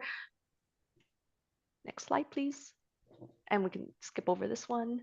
So getting into the Esquimalt Lagoon human impact assessment, it's an important ecological feature in the city of Colwood. And as a result, we conducted a specific assessment for this area to identify human impacts that have occurred and affected this valuable location. The lagoon, through this assessment, we identified that the lagoon has a variety of valuable habitat, including estuarine, salt marshes, coastal sand ecosystems, spawning gravel beds, and eelgrass and kelp beds. And also this lagoon is also a part of the Pacific Flyway and an important stopover point for migratory birds, and also is a migratory bird sanctuary. So the report details a number of impacts that were identified, including changes to the sediment supply, disturbances to bird populations, development, water quality, vegetation impacts, impacts from off-leash dogs and off-leash animals, invasive species, as well as climate change. And all of these human impacts affect the lagoon and its ecological function. So thank you. Next slide, please. And then we could skip over this one. So going into the findings, we had the findings of the State of Biodiversity Report and the Human Impact Assessment. We then move on into developing a framework for the strategy itself. So this is a high-level framework developed to help guide and structure the strategy before it's written. It's separated into four main facets. The first one beginning a high-level vision, which will be developed through various consultation events and will present as a high-level direction for the strategy. We've defined a preliminary goal, which will be further refined through consultation events. And we also created 5 high-level principles and strategies that are designed to help achieve the goal. And underneath, a list of actions that will be specific recommendations to support the implementation of the biodiversity conservation strategy. So this preliminary goal is the City of Colwood prioritizes an integrated approach to the interconnected issues of climate change and biodiversity loss, including through the use of nature-based solutions. The city consistently increases protection and restoration of biodiversity and ecological connectivity to ensure the community and its natural assets are healthy, resilient, accessible, and conserved for future generations. So the five high-level principles that were developed thus far are protect, restore, and enhance biodiversity, climate resilience, and ecological function. The second one is establish ecological connectivity across the city and in partnership with neighboring jurisdictions. The third one is integrate biodiversity and climate resilience into municipal planning and decision-making.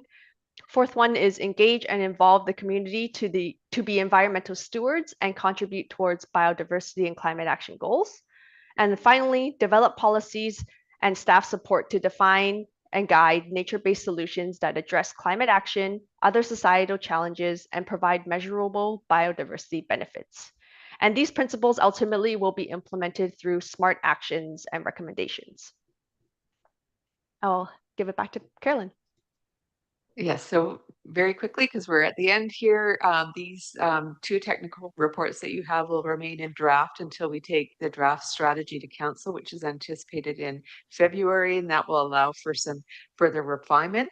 We'll be posting all of our public engagement opportunities on the Let's Talk Colwood page and co-hosting a big event on October 18th at Royal Roads University, a biodiversity celebration that will include an open house for Colwood's strategy. Thank you. Thank you, Carolyn and Alison, very much. The council's asked that this committee review and provide feedback for the biodiversity report, human impact assessment, and conservation strategy. So to support this process here today, our corporate officer here, Marcy, will be taking notes throughout the discussion. And once we've finished contributing what we have to say, those comments or feedback will be compiled and shared with the committee for review. So at that point, we can then vote on a motion that recommends that goes to council for consideration with the itemized elements as presented by Marcy. This is the way it would work in a perfect world. So I'd like to open up this discussion to the committee now. And so any comments or questions from a minute? Okay, Judy, start off. Judy, please. Yeah, it's a great beginning. And the urban forest strategy will also contribute to providing biodiversity in Colwood. So that is good juxtaposition. I did notice that private property isn't included at all in the report, and yet backyards can contribute significantly to biodiversity, especially regarding connectivity. Public education is of great importance in this, and that was briefly mentioned. But I would also like to see, could the next phase include some metrics for assessing biodiversity in private places? And I know that's, it would be hard to get an accurate measurements, but some assessment would be good. And it could also inform later discussion regarding how we improve biodiversity in private property, and knowing whether that is happening or not. I think there's a huge potential for increasing biodiversity on private property.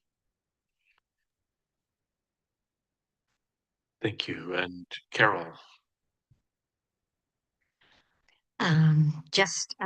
Really appreciate the work that's gone into the draft biodiversity report, as well as the report on the Esquimalt Lagoon.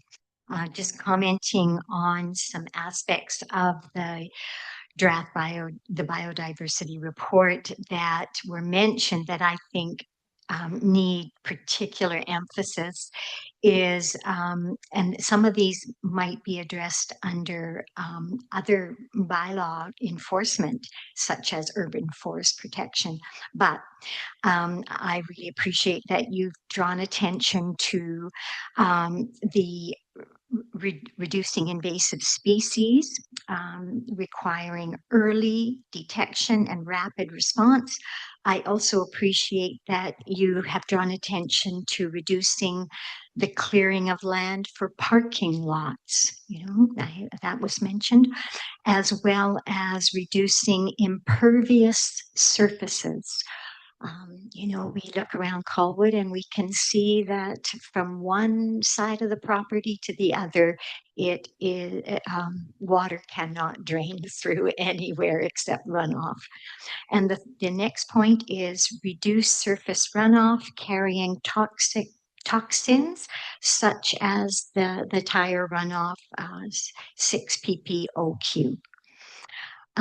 Those were points that I really was pleased to see, and as well the connectivity of ecosystems, so important if we want to have wildlife corridors, if we want to have just the accessibility of our wildlife to move through our city. So wonderful to see that in the report.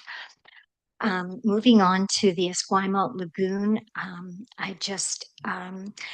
I worry about our ability so far to be consistent with the enforcement of dog control bylaws at the lagoon. I think people are getting better on the lagoon side, but correct me if I am wrong here, but really dogs need to be on leash on the ocean side. Is that correct?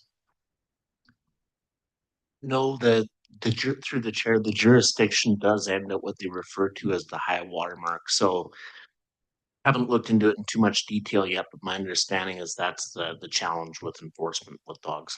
Mm-hmm. I thought dogs could be off leash on the southern part beyond the washrooms on the ocean side, heading towards beachlands. I thought that was where dogs were allowed to be off leash. Am I mistaken? That's what I have off the top of my head today. We could definitely seek more clarification, but I do understand that in the past, through relayed information, it's been the high water mark has been the challenge, but we could explore that more. Okay, thank you. Of course, dog presence on the lagoon side is so detrimental, and I appreciate any kind of bylaw enforcement that occurs there.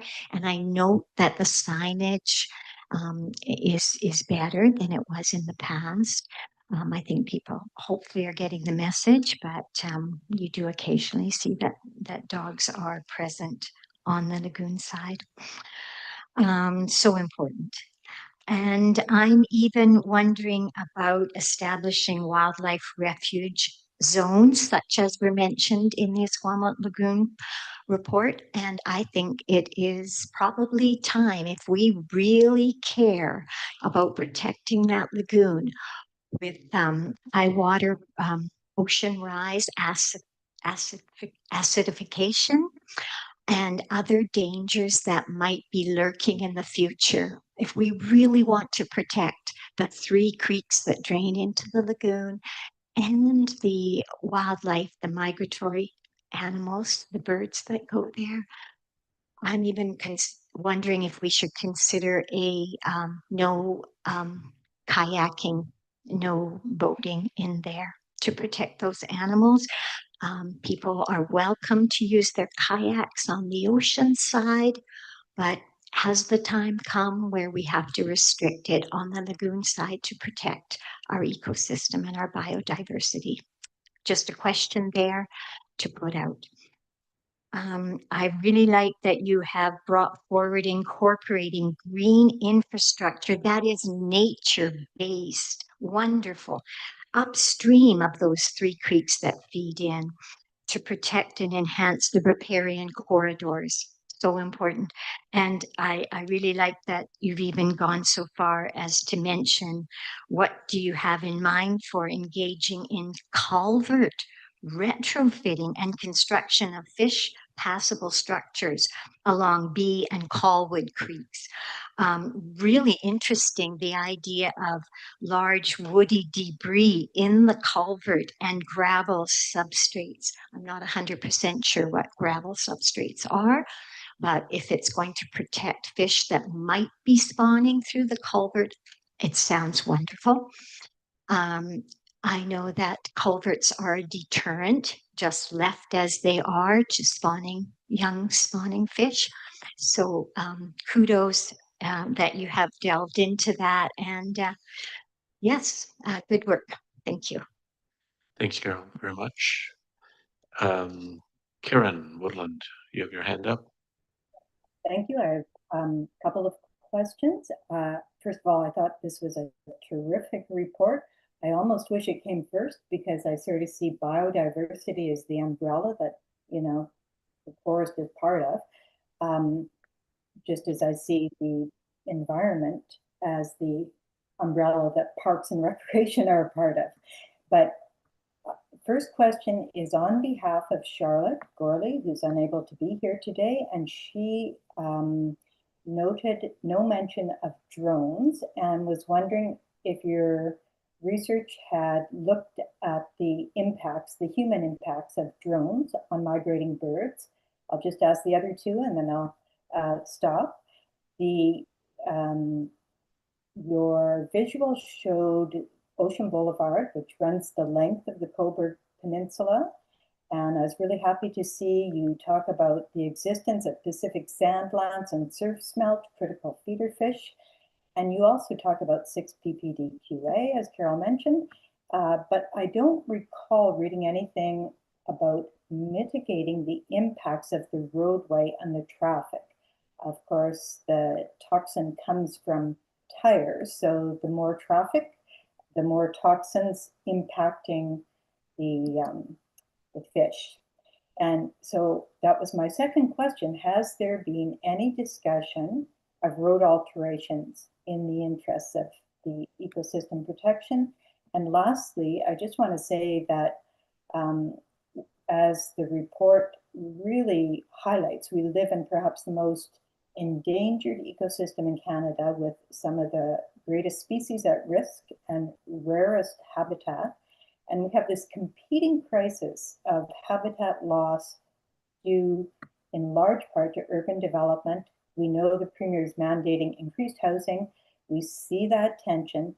And I wonder if there is some way to approach perhaps Minister Adrian Dix of Energy and Climate Solutions and seek some flexibility on housing mandates to allow for greater biodiversity protection and habitat connectivity, because the goals of Clean BC and the Ministry of Environment really are at odds with Bill 44, the housing mandate. So I'm not sure if this is a question you can answer or a recommendation that we could make, but I would be happy to hear your response to those 3 points. Thank you. Thank you, Karen. Carolyn? I will do my best with Alison's help to answer what I can. In terms of drones, I'll ask Alison first on that, but I don't believe that was raised to us as an issue, and they were in the field end of April, beginning of May. And again, these are technical reports to give a summary of our current state of biodiversity, what we see out there versus recommendations as to what to do, which is the strategy. So I'll just maybe ask Alison to comment if there is any discussion or observation. Yeah, I don't believe we recorded any observations of drone usage, and generally drones are prohibited in migratory bird sanctuaries, but that is, the enforcement of that is up to the location of the sanctuary itself. So, but we didn't see any drone usage at the time of our field assessments. So it wasn't a factor that was highlighted in the report because of that. Thanks, Alison. And through the chair, I'll keep trying to answer the next one. Now, my apologies. I was not able to hear everything from Karen. The sound was, I was having struggles with, but my understanding is the question is, has there been discussions of road alterations to address some of the issues there? And I would just stress that these are assessment reports about current state versus what should be done. So the strategy would be looking at proposals of what should be done as a result of understanding the state of biodiversity. But Alison, and is there anything I'm missing on that, or? Nope. Yeah, we only record what was observed, and the purpose of it was to identify the current state and impacts that were observed to the lagoon and to provide recommendations on those. So, but recognizing that, you know, as the area gets busier, there is an effect with increasing park traffic. So. Right. And final question about the provincial questions around housing requirements conflicting with Ministry of Environment and Clean BC goals. That is not something that would be within my role or the role of this strategy. But, you know, if that's a question that the committee would like me to pursue, I could certainly go and have some discussions about, you know, whether or not questions could be asked of the province and how that would happen. Yeah, and it can certainly go through the council and they can do with it what they can. Someone might pick up on it and draft a letter that we vote on about sending it forward. Thank you very much. Anyone else? So Katrin, you have your light on, Katrin. There you go. Thanks. Yeah, thanks for the report. It's really packed full of wonderful information. I'd just like to pick up on what Judy said about the private properties, which I think it's fair to say didn't get much attention in the report, which I expect was the mandate. But I really think that's a lost opportunity if we don't at least table some things. And I was just thinking about this in the context of our earlier conversation. And in a sense, I'd like to sort of think of this as citizen engagement and education, or maybe awareness as much as education, and what could be done. There are so many ideas, the sort of things that were being put forward earlier. Through schools, there's an awful lot that can be done with projects like using iNaturalist or running a BioBlitz, even as a competition amongst maybe schools or children in schools to just become aware. It's so easy these days to take photos and identify species and become richly aware of the biodiversity that's there. And I truly think this will just take legs if we can get that level of interest. At the level of gardens, for homes that do have gardens, personally, I'd love to see a ban on what is called astroturf, the plastic grass. I call it disastroturf. I think it's the saddest thing, and I would love to see council take some action on that and just ban it outright. And in a similar way, I'd like to see just, again, education and persuasion. There can never be any mandate on this, but to move away from lawns and into meadows, ideally wildlife meadows, which of course have so many advantages for biodiversity and less watering and so on. So I think this is a terrific opportunity, and it would just be a question of putting the interest out there and maybe working with some volunteers from council, from organized by council or by individuals. I think it's a wonderful addition to what the work that you've been doing with the parks and the natural spaces. Thank you. Thank you, Katrin.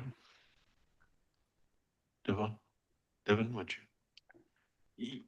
Thanks for the presentation there. I was just wondering what kind of metrics, or have you proposed any metrics for the for measuring biodiversity, like species richness, abundance, you know, the core kind of biometrics, because I mean metrics because you know, in some cases habitats do improve, And, you know, I think those stories are worth sharing too. For the most part, they're degrading. I'll acknowledge that, but at least if we can have some, like, sounds like this is kind of a strategy report, but some recommendations for, you know, tracking baselines and those type of things. And then I guess my second question is, you mentioned Gary Oak, which is a quite important ecosystem in my mind, but one of the hallmarks of the ecosystem, it doesn't have many trees per hectare. And so it's more of an open savanna grassland ecosystem. And so how do you balance that with getting more trees on the landscape? Are you thinking of, you know, just identifying this area as Gary Oak, or are you know, go a parcel approach of like, we just want to encourage oak species? So just those kind of two pieces there would be great. Thanks. Yeah. Thank you, through the chair. I will pass over in a moment to Alison, but definitely metrics and monitoring will be a part of the strategy and how we do that. So we'll leave that to Alison in a moment. And in terms of Gary Oak ecosystems, yeah, agreed for sure. We want to capture ecosystem types, not necessarily, you know, natural spaces, then how many trees we can fill in them. That has to be appropriate to the ecosystem. But Alison, maybe just have you comment on those two, and I'll see if I can fill anything in. Yeah, absolutely. Thanks, Carolyn. I just, before I get into those questions, I wanted to comment on the private property aspect as well. While we didn't do any site visits on private property, we assessed what we could from afar, and the ranking itself was conducted for all natural areas in the city, regardless of whether or not they were private or public lands. So just wanted to mention that. In regards to baseline data, yes, that and metrics will be part of the strategy itself. We haven't quite identified them yet, but they are going to be a part of the strategy when it gets written. In terms of the biodiversity analysis, what we do, the methodology that we created uses a proxy. So it identifies the number of species that could inhabit a specific habitat type in the city. So mature forests, for example, tend to be quite valuable, but also tends to host a lower number of species compared to mixed forests. So each habitat type gets assigned a rank, and then it's influenced by the size of the patch, as well as its proximity to water and its productivity and nutrient ability to support more wildlife.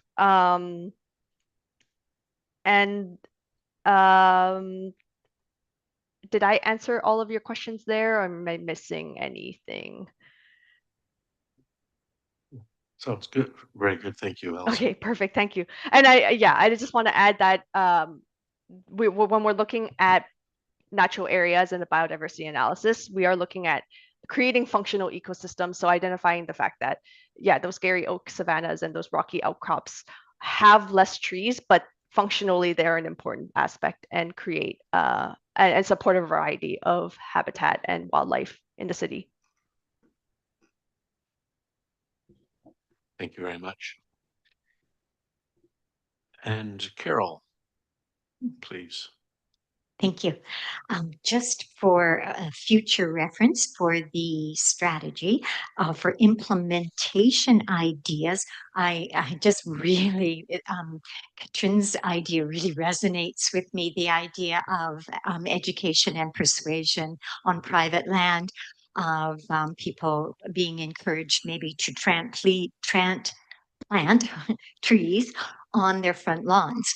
Front lawns are quite often underused. The backyard is used in the front yard. So maybe we can do both. We can increase our urban tree canopy and increase our biodiversity somewhat on private lands by encouraging tree planting on your front lawn. And the other is something that we tried to start here in Colwood. Similar, it didn't exactly get off the ground, but it was similar to something that Saanich did, and it was salvaging of native plants on development land. So the idea is a developer is going to need to take trees down and disturb the ecosystem for the building footprint. So they would come to city, and the city would say, would you designate a certain day for plant salvaging? And then there's a volunteer crew, such as the groups that we have already working on invasives, that would go in and salvage the plants that are going to be destroyed, and they could be replanted either on private property if the people wish to take them home. Hopefully it would be private property in Colwood, or planted in parks where we need them, or areas that are municipally owned. So that's salvaging of native plants that would be destroyed on development property and can have a second life. Thank you. Thanks, Carol.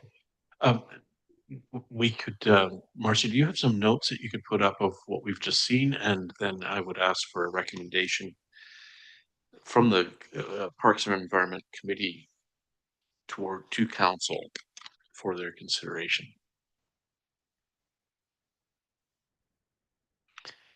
If you'd like to read, I know it's a bit small. Thank you, Chair. So I've just put down that the Parks and Environment Committee provide the following comments on the biodiversity report, human impact assessment, and conservation strategy for council's consideration. I've just made them bullet points. That private property be included within the report. Next phase includes metrics for accessing biodiversity on private property, exploration on dog restrictions on the ocean side of Esquimalt Lagoon, explore no boating on the lagoon side to protect ecosystem and biodiversity, human impacts on drones for migrating birds, road modifications to mitigate toxins from roadways and the traffic, housing mandates to allow for greater biodiversity protection, consideration of a ban on astroturf. I think I have that right. Yes. AstroTurf. Consideration for implementation of meadows, biodiversity analysis, capturing of ecosystems, implementation of strategy, including education to increase urban tree canopy by planting trees on private front yards, and salvaging of native plants on development lands. Yeah, I think the consideration of implementation of wildlife, did you call that something meadows? Oh, well, lawns. I think it's consideration for implementation of meadows. No, I was just going to try to clarify the meadows. It was some type of meadows is what I heard. Yeah. Was it wildlife meadows or wildflower meadows, or it was an adjective? And okay, that's fine. Never mind. I'll meadows. Yeah. We have that under, yeah, I think a little further down. So do you want me to just remove this one? No. I retract my consideration that I was mistaken, perhaps. I think it's good. That wasn't that. No, it was.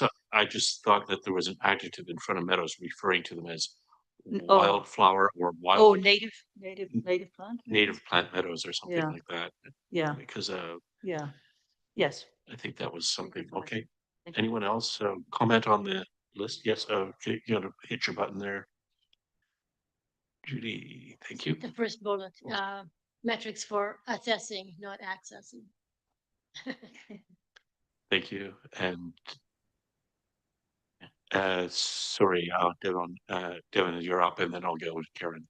I just got one question. Does when you're like the extent you're considering, are you water like on the shoreline? How far does that go? Like, because to me, there's a lot of competition for terrestrial land, but maybe there's less competition for marine areas, like marine protected areas or whatnot. Especially if we're concerned about salmon or whatnot, can we put structures into the shoreline that kind of harden it from tsunamis create better habitat, because when we talk about biodiversity, we're really talking about habitat, not animals or species. So it's about creating good habitats, I think, rather than like the indicator species approach works for sure, but I think it's more of a habitat focus. And so it's like, is there opportunities to create habitats in like coastal areas?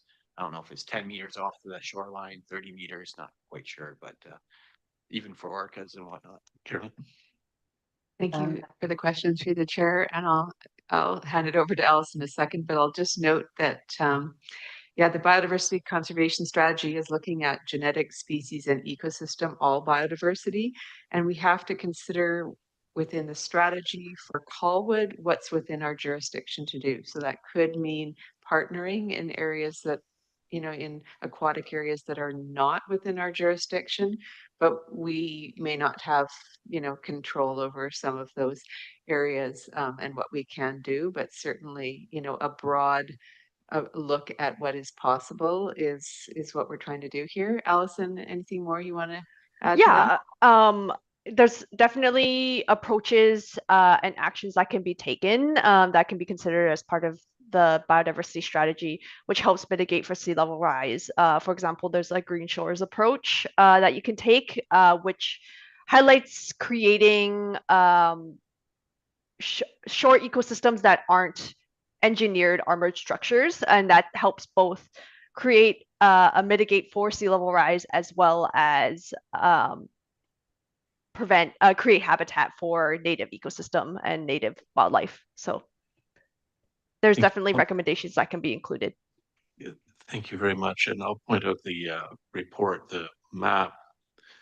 This one's titled, I think it says engagement. Then there is a white line showing the boundary of the city of Colwood, which sits in the water on the ocean side. I'm not sure what the measurement is, but it does include some of that foreshore, and the waterfront stewardship plan has got a similar consideration, and has studies with eggs that get laid by these little fishies and creatures that come in on the seaweed, and they actually hatch, and the seaweed then wash out with the tide. That's certainly part of the consideration. I don't know if that helps, but I think it's an important consideration for sure. Sorry. Karen Woodland. Oh, yes, sorry, Karen. Thank you. Marcy, bullet point number 4, I think you can take out human and just impacts of drones on migrating birds. And then 2 down, where it says housing mandates to allow for greater biodiversity protection, perhaps you could add, start with explore with the province whether possible to relax housing mandates to allow for greater biodiversity protection. Thank you.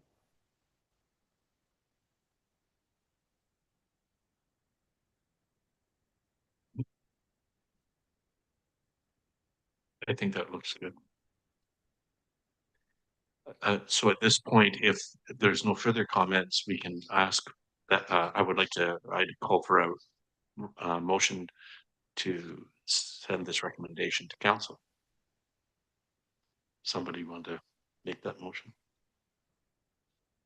Judy moves. So any further comment on that motion before us, recommendation? And I'll call the question. All those in favor? It's unanimous. I would think, oops, online, Jordison, Councillor Jordison, and then Karen Woodland, your hand is still up. I take that as a yes? Yes. Great, thank you very much. Good, moving right along here, 10 to 5. I know my belly's starting to grumble and I got a 6:30 council meeting. So this is, for me, a bit of the time pressure. It's unfortunate because I think that the draft build and retrofit strategy has been one of my favorites from the beginning. I have the good fortune of working in this place and coming into City Hall, and I get to have conversations with all those good folks that are in the room and other staff and related to these issues. regularly, and so I look forward to this report, and perhaps we can move forward. If everyone's good to stay, nobody has to run. Okay, that's great news. Thanks again for that. This item is referred to committee by council as also for review and feedback at the July 14th council meeting. Carolyn is also lead on this item and is here to introduce this to us. Likewise, I think there was a video link. Is that available? I don't think it came through somehow. The video that was. Can I clarify? Please. Council, when we presented this to them on September 8th, yes, September 8th, asked that we come and provide this information for your review, as you mentioned, but I was told that a video link would be provided to all committee members so that you could see the presentation given by our consultant to council in September. So unfortunately, I think that's not available. Is that right? Marcy, do you know if, yeah, I don't know how that, there's been a bit of COVID went through City Hall this week. I think there's been some issues with getting some of that to the committee, and, you know, my sympathies for those suffering because it's not fun, but that could be where it got lost. I don't know. yeah. Anyhow, regardless, Carolyn is here to once again make a short summary for us. We've had the chance to look at it. It's a big agenda. I know we've had lots of materials, lots of grinding, but it's not dissimilar in nature. I feel that this strategy to what we've been discussing here already this afternoon, and so that it can likely be efficient. If Marcy would again take notes, bullet form notes, and would follow the same procedure and send recommendations on to council. Carolyn, would you like to take it from here? Thank you very much. My apologies that you didn't get the link to that video. We can certainly follow up from this meeting and provide it to everybody so that you get the the valuable presentation that our consultant gave. So this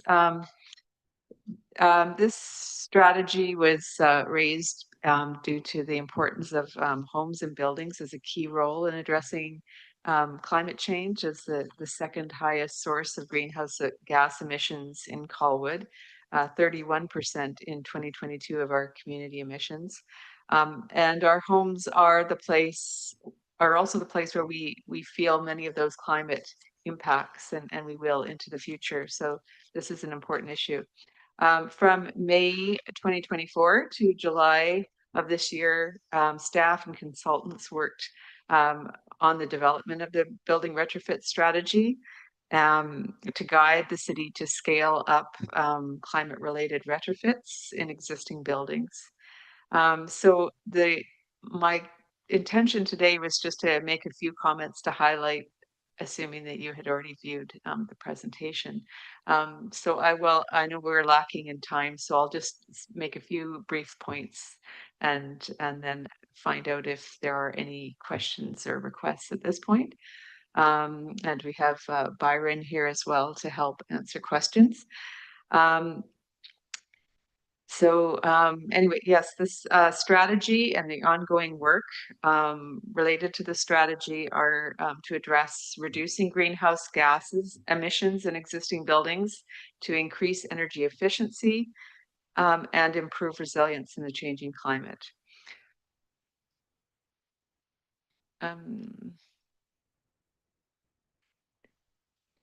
Oh, sorry, it's not moving. Yeah. There we go. I was just going to highlight that along with the strategy, the project included a technical report which informed the strategy. This includes research and analysis on Colwood's current building sector and key opportunities to improve climate readiness. Best practices in building retrofit policy were reviewed and summarized. The technical reports summarizes what public engagement that we did and what the results were.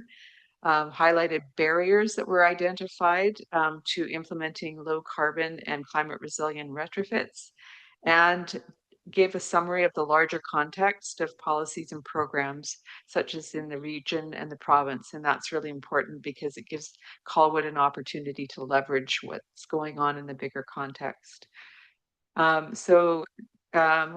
the results of the strategy that Council has already endorsed is just these focus areas highlighted in this slide. So we'll be addressing information on building performance, increasing information. So you can see that there's actions associated with each, increasing outreach and support to the public, addressing funding and financing opportunities to scale up retrofits, future retrofit requirements, and really measures that will increase the health and safety of buildings. So this strategy just really responds to that growing urgency, and staff are working now for plans to implementing the strategy. And Byron and I are happy to answer any questions you might have and to get you that video of the presentation. Thank you very much. Any comments, questions, points to add?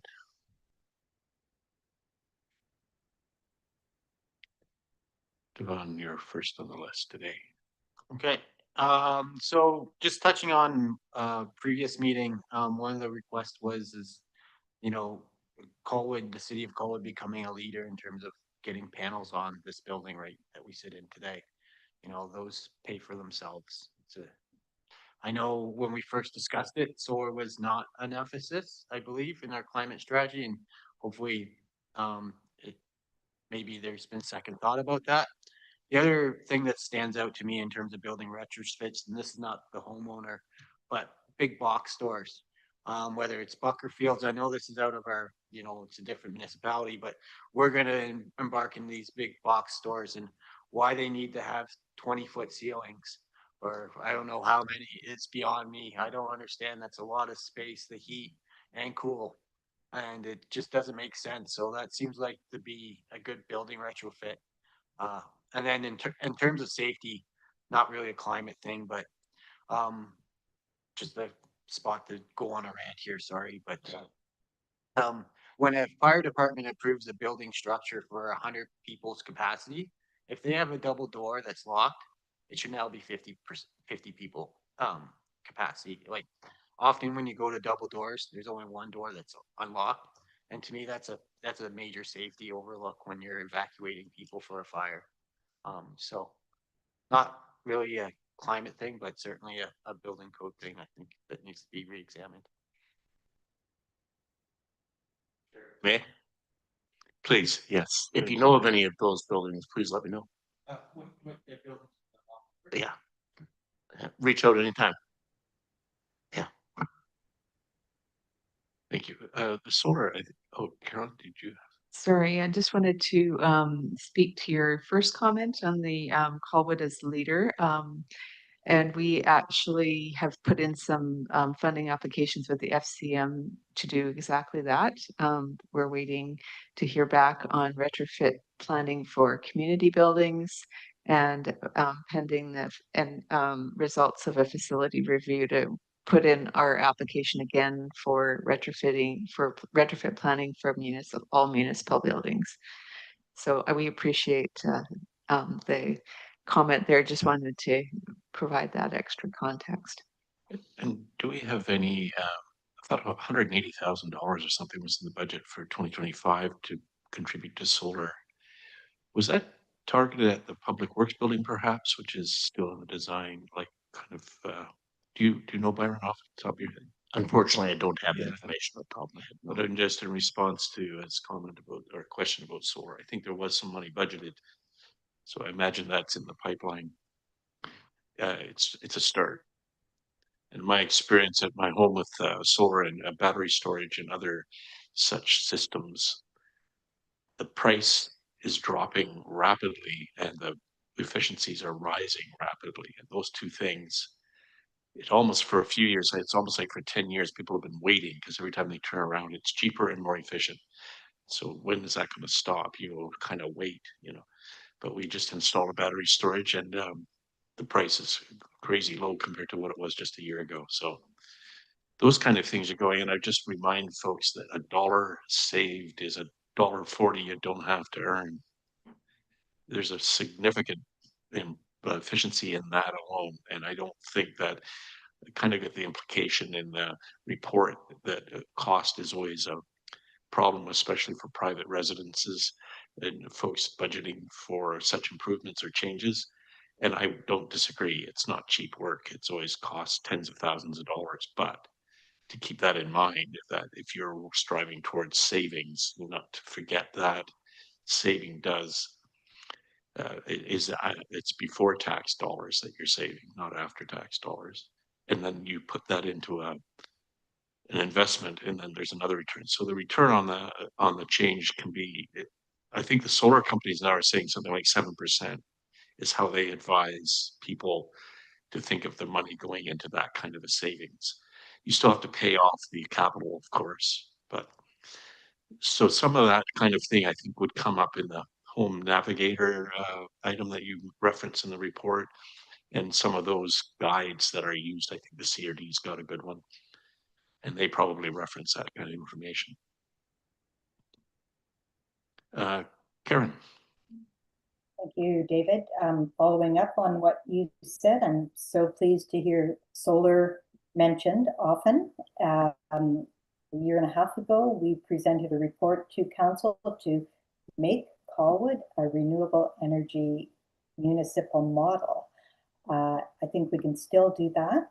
And Carolyn, the report is great, and I know that it is focused on older homes, but just to kind of emphasize what David said, the return on investment is substantial. And as someone living in a 5-year-old home that we have had to retrofit for a heat pump and retrofit for solar panels, and there's a future retrofit to get the gas heating or water heating and cooking out.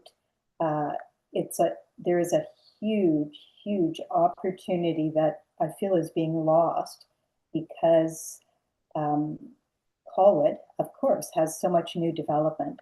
So whatever we can do to make it future ready would save homeowners and save emissions too. So just want to throw that out there. Thank you. Thank you. Is Carolyn? Sorry, I did that again. Sorry, Carolyn's first. There we go. It's okay. That's all right. I just wanted to express my congratulations to Colwood for pursuing further solar, and also just stepping back in time a little bit. Kudos to Colwood for moving forward on the zero carbon step code before it was mandated. So getting Colwood really on track earlier than they had to. So well done there. Just, you know, I mean, that was really good, mentioned in the report that oh my goodness, I was really, you know, sort of surprised to see that 66% of all our emissions from residential buildings are due to natural gas. You know, that was a real eye opener. So good to have that in the report. I'm also pleased to see that we're hopefully going to be able to use that electrical planning report, and maybe stratas will be able to access that information somehow so that they will see that they have the capacity to install heat pumps and that. So I'm curious to see how, if the city will get access to those electrical planning reports that the stratas were asked to do, and how the city will use that information, because that's such good information.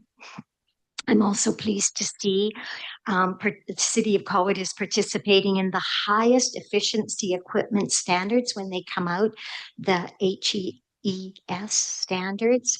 And I'm curious, does that mean parks and will be using equipment that meets those standards as well, and that sort of thing? That I'm curious about that. I also like that idea that was expressed for advocating in the MLS postings for realtors to include retrofit ideas in tips for buyers. When someone's hunting for a house, that they can go to tips for buyers and see, oh, you know, tips for buyers. If this property has a heat pump, how much less is that going to cost me on my electric bill?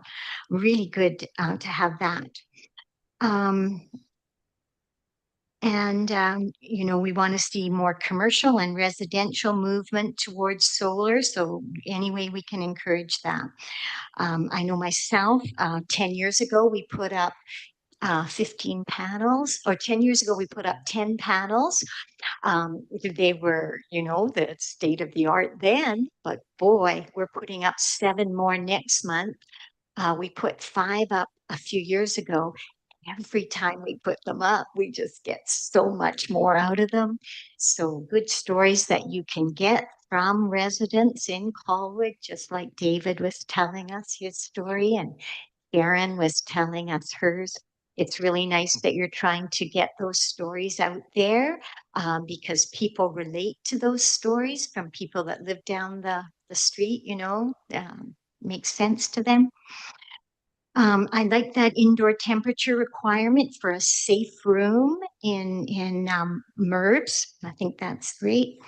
I also like the idea you're looking for information, you want information, and it's so hard for you to get it. Who has a heat pump? Who has solar? But I like that idea that maybe linking financial help with the home energy request, that you'll maybe get some of that information back to you. And I really am thrilled to see that you are on the ball for requesting that the federal and provincial continue their grants. You know, we have to put pressure on them not to stop that.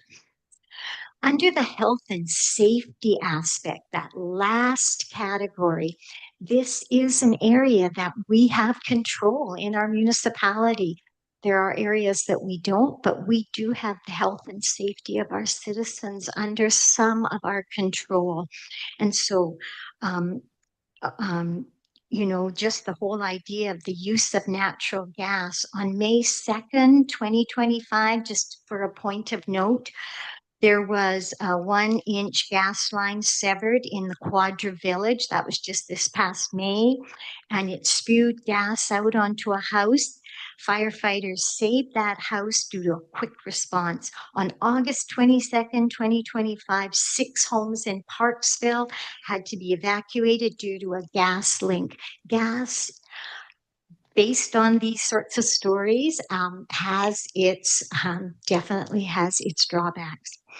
I like that rights for cooling we need to have rights for cooling for people. If they live in a strata and the strata council says, no, we don't vote in favor of heat pumps, we do need the opportunity for people to be able to access cooler temperatures, whether it be heat pumps or ventilation of some sort, even if their strata says no. So right to cooling, that's important for consideration. Another area that I'm interested in, I'd like to hear Devin's point of view on this, is the consideration of having it in, these are new builds, and I know you're dealing with retrofitting older homes, but even older homes could access this. It is the idea of having it in the bylaws that new homes have rooftop sprinkling systems. It's just an idea I'm putting out there. And as I say, I'm curious what Devin has to say. The Logan Lake fire in 2021 It burned 63,000 hectares.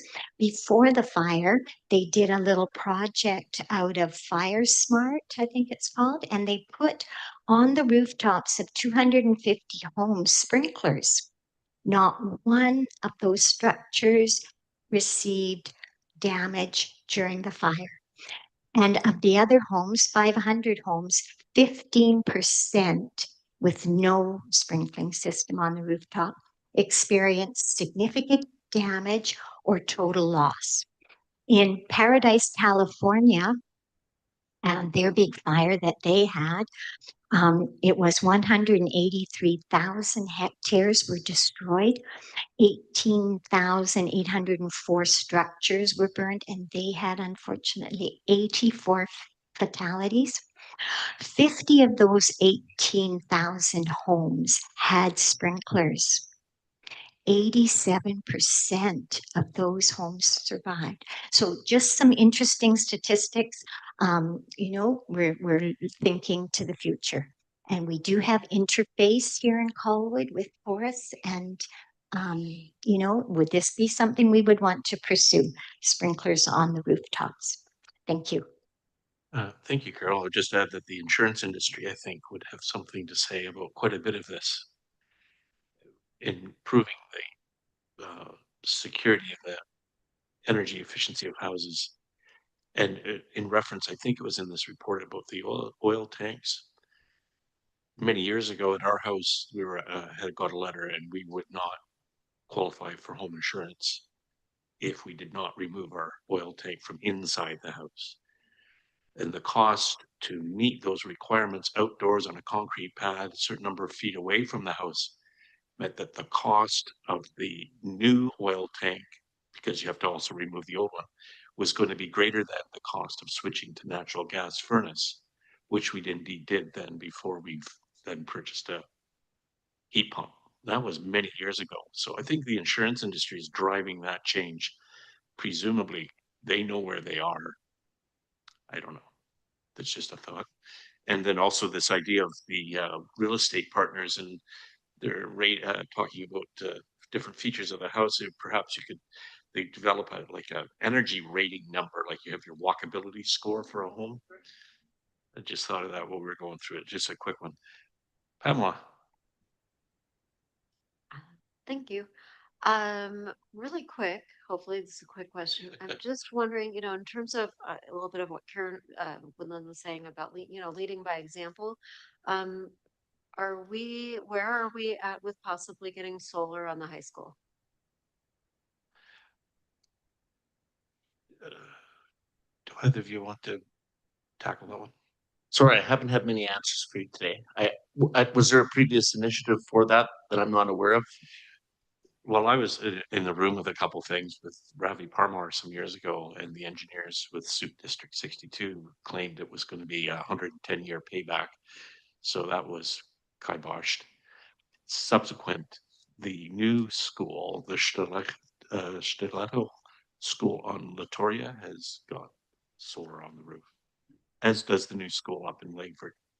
I know wasn't there some talk in a smaller meeting with Stefan, Kimberly, and There's a meeting, I was in the room last year, I believe it was, about solar and developing Colwood's direction as being kind of a model solar city. And I don't know where those conversations are. I don't know if that's anywhere formally in place. Other than that, I think that so that has not been looked into officially about maybe. Well, there's been some discussion with staff. I know. I think.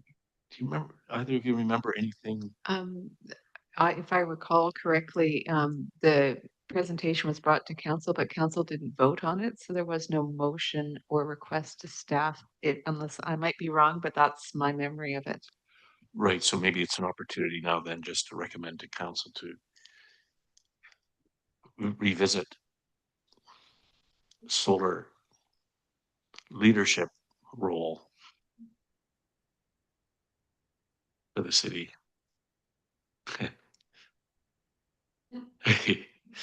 One thing I was going to add was this notion that technology changes rapidly in this realm. And it would behoove us to stay on top of it. And I wanted to ask you, Carolyn, how, if I even have a point to be made, how would that fit within some kind of a strategy or a policy within the city that we explore new and innovative strategy? I mean, we're already proving that we do it to some degree with our city electric vehicle fleet. None of that technology is more than 12 years old in terms of the modern application of it. Some of it is even less time-wise. And we've taken some, you could say, risk with it. And I know that Public Works reports favorable results in terms of fuel savings. And I think on the safety issue came up at one point, and in terms of the hand tools and the lack of fumes and so on was all beneficial. So I'm not sure where that would fit in, but it seems to me that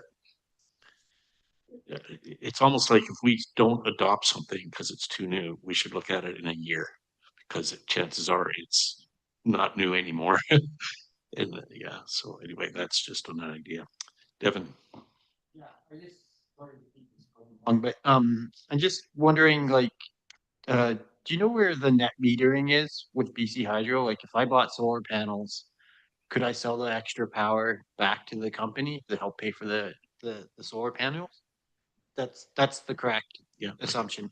Okay, that's good. I think really what I'm trying to highlight here too is that I mentioned this about a year ago is business-based solutions.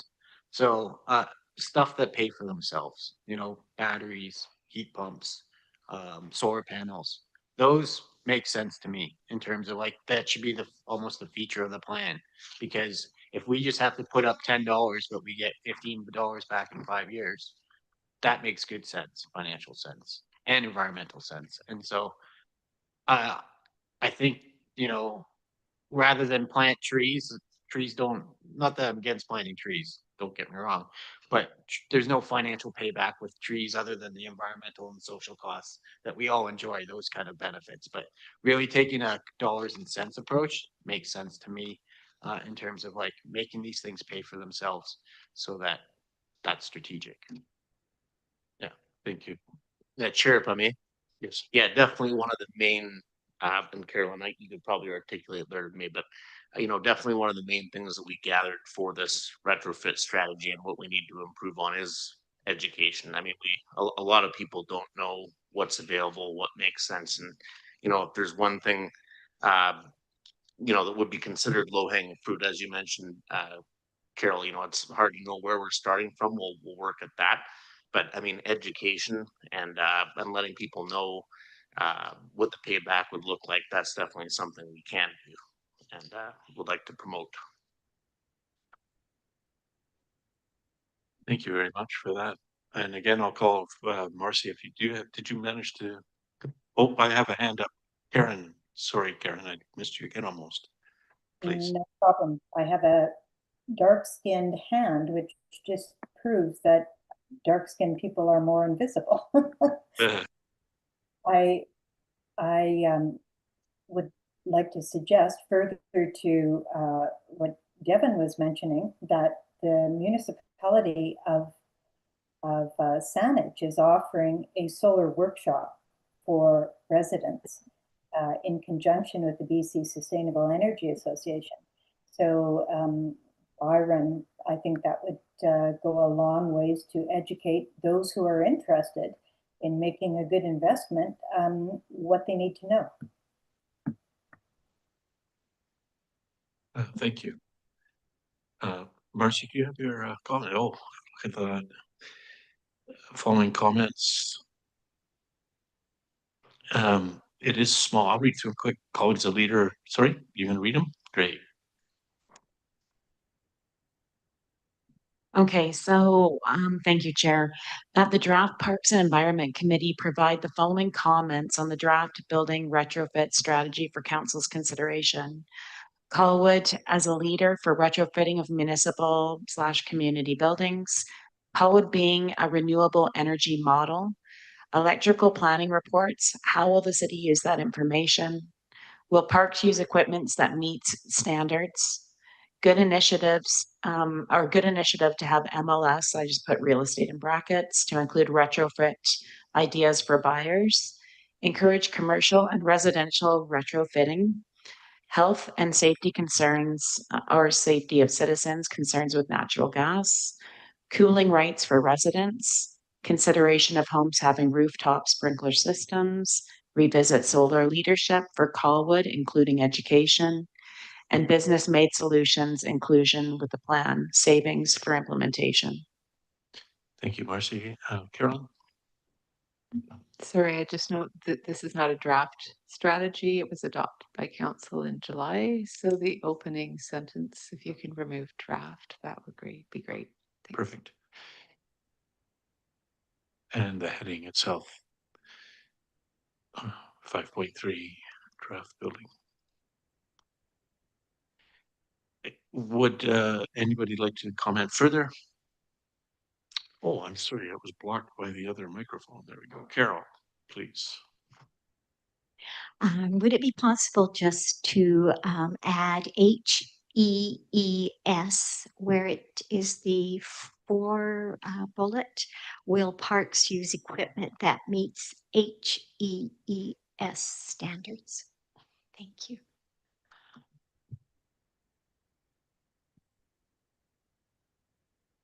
Thank you very much. Devin. Just for some clarification, I just wanted to get that spelled out because not everyone will know what the acronym means. Yeah, correct. Can you hit your Thank late you. there, Carol, would you hit your late, please? And that acronym is highest efficiency equipment standards. Thank you. And Devin, would you? Oh, Carol's not done yet here, so on. Just to continue with that, I'm not even sure that it was more of an aside because it really doesn't deal with the building retrofit strategy. It was more an aside. I was just curious if parks were, so I'm okay if you eliminate the whole statement.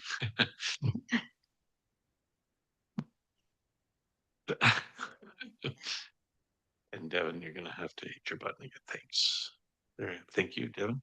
Yeah, it's a retrofit thing too, so it probably doesn't apply, but it was just the tall ceilings.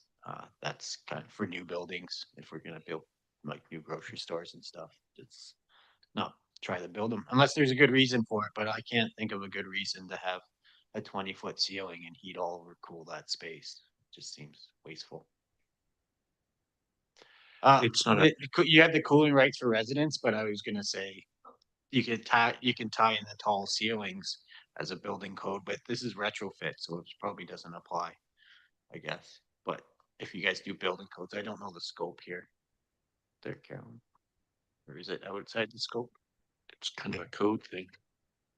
Yeah, I mean, it wouldn't apply, like you say, to the retrofit strategy. I'm trying to figure out how that would get some sort of traction with new builds. Have to dig into that a bit deeper as far as why or how sometimes the storage that they require. I don't have an answer for that, unfortunately, but yeah. Oh, Pamela. On the second bullet point at the bottom, should we have the word buildings, revisit solar leadership for the city, including education buildings?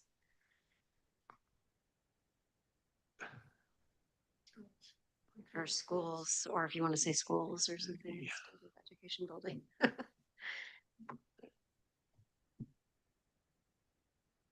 That's District 62.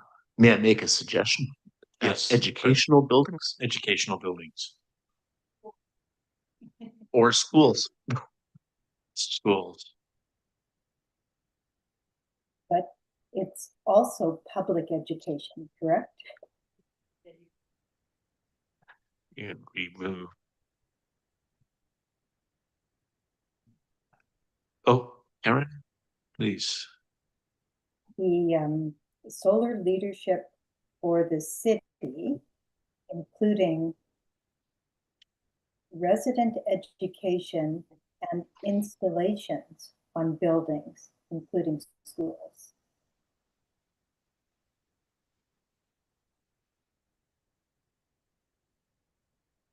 And installations on buildings. Thank you, Marcy. Including schools. Including all structures known to man. There we go. I think, yeah. My solar is on the ground, so it's not even on a building. Ground mount. Because my roof isn't compatible. So also income, no, I just. Does that work now for everyone? Revisit solar leadership for the city, including resident education and installations on buildings, including schools. Well, I think the intent is there. I would like to call for a motion that the Parks Environment Committee provide the following comments for council's consideration. The comments being, of course, the recommendations that we see in front of us. Can someone make that motion? Carol Brown moves. Any discussion on the motion? Seeing none, all those in favor? Councillor Jordison's hand up. Where did Karen go? Oh, there she is, and her little brown hand is up. Thank you, that's carried, unanimous. The only thing left is to have an adjournment motion. I'm ready. Pamela adjourns. Anyone opposed? Thank you, folks, very much. That was a full. For all of those environment committee members that felt they didn't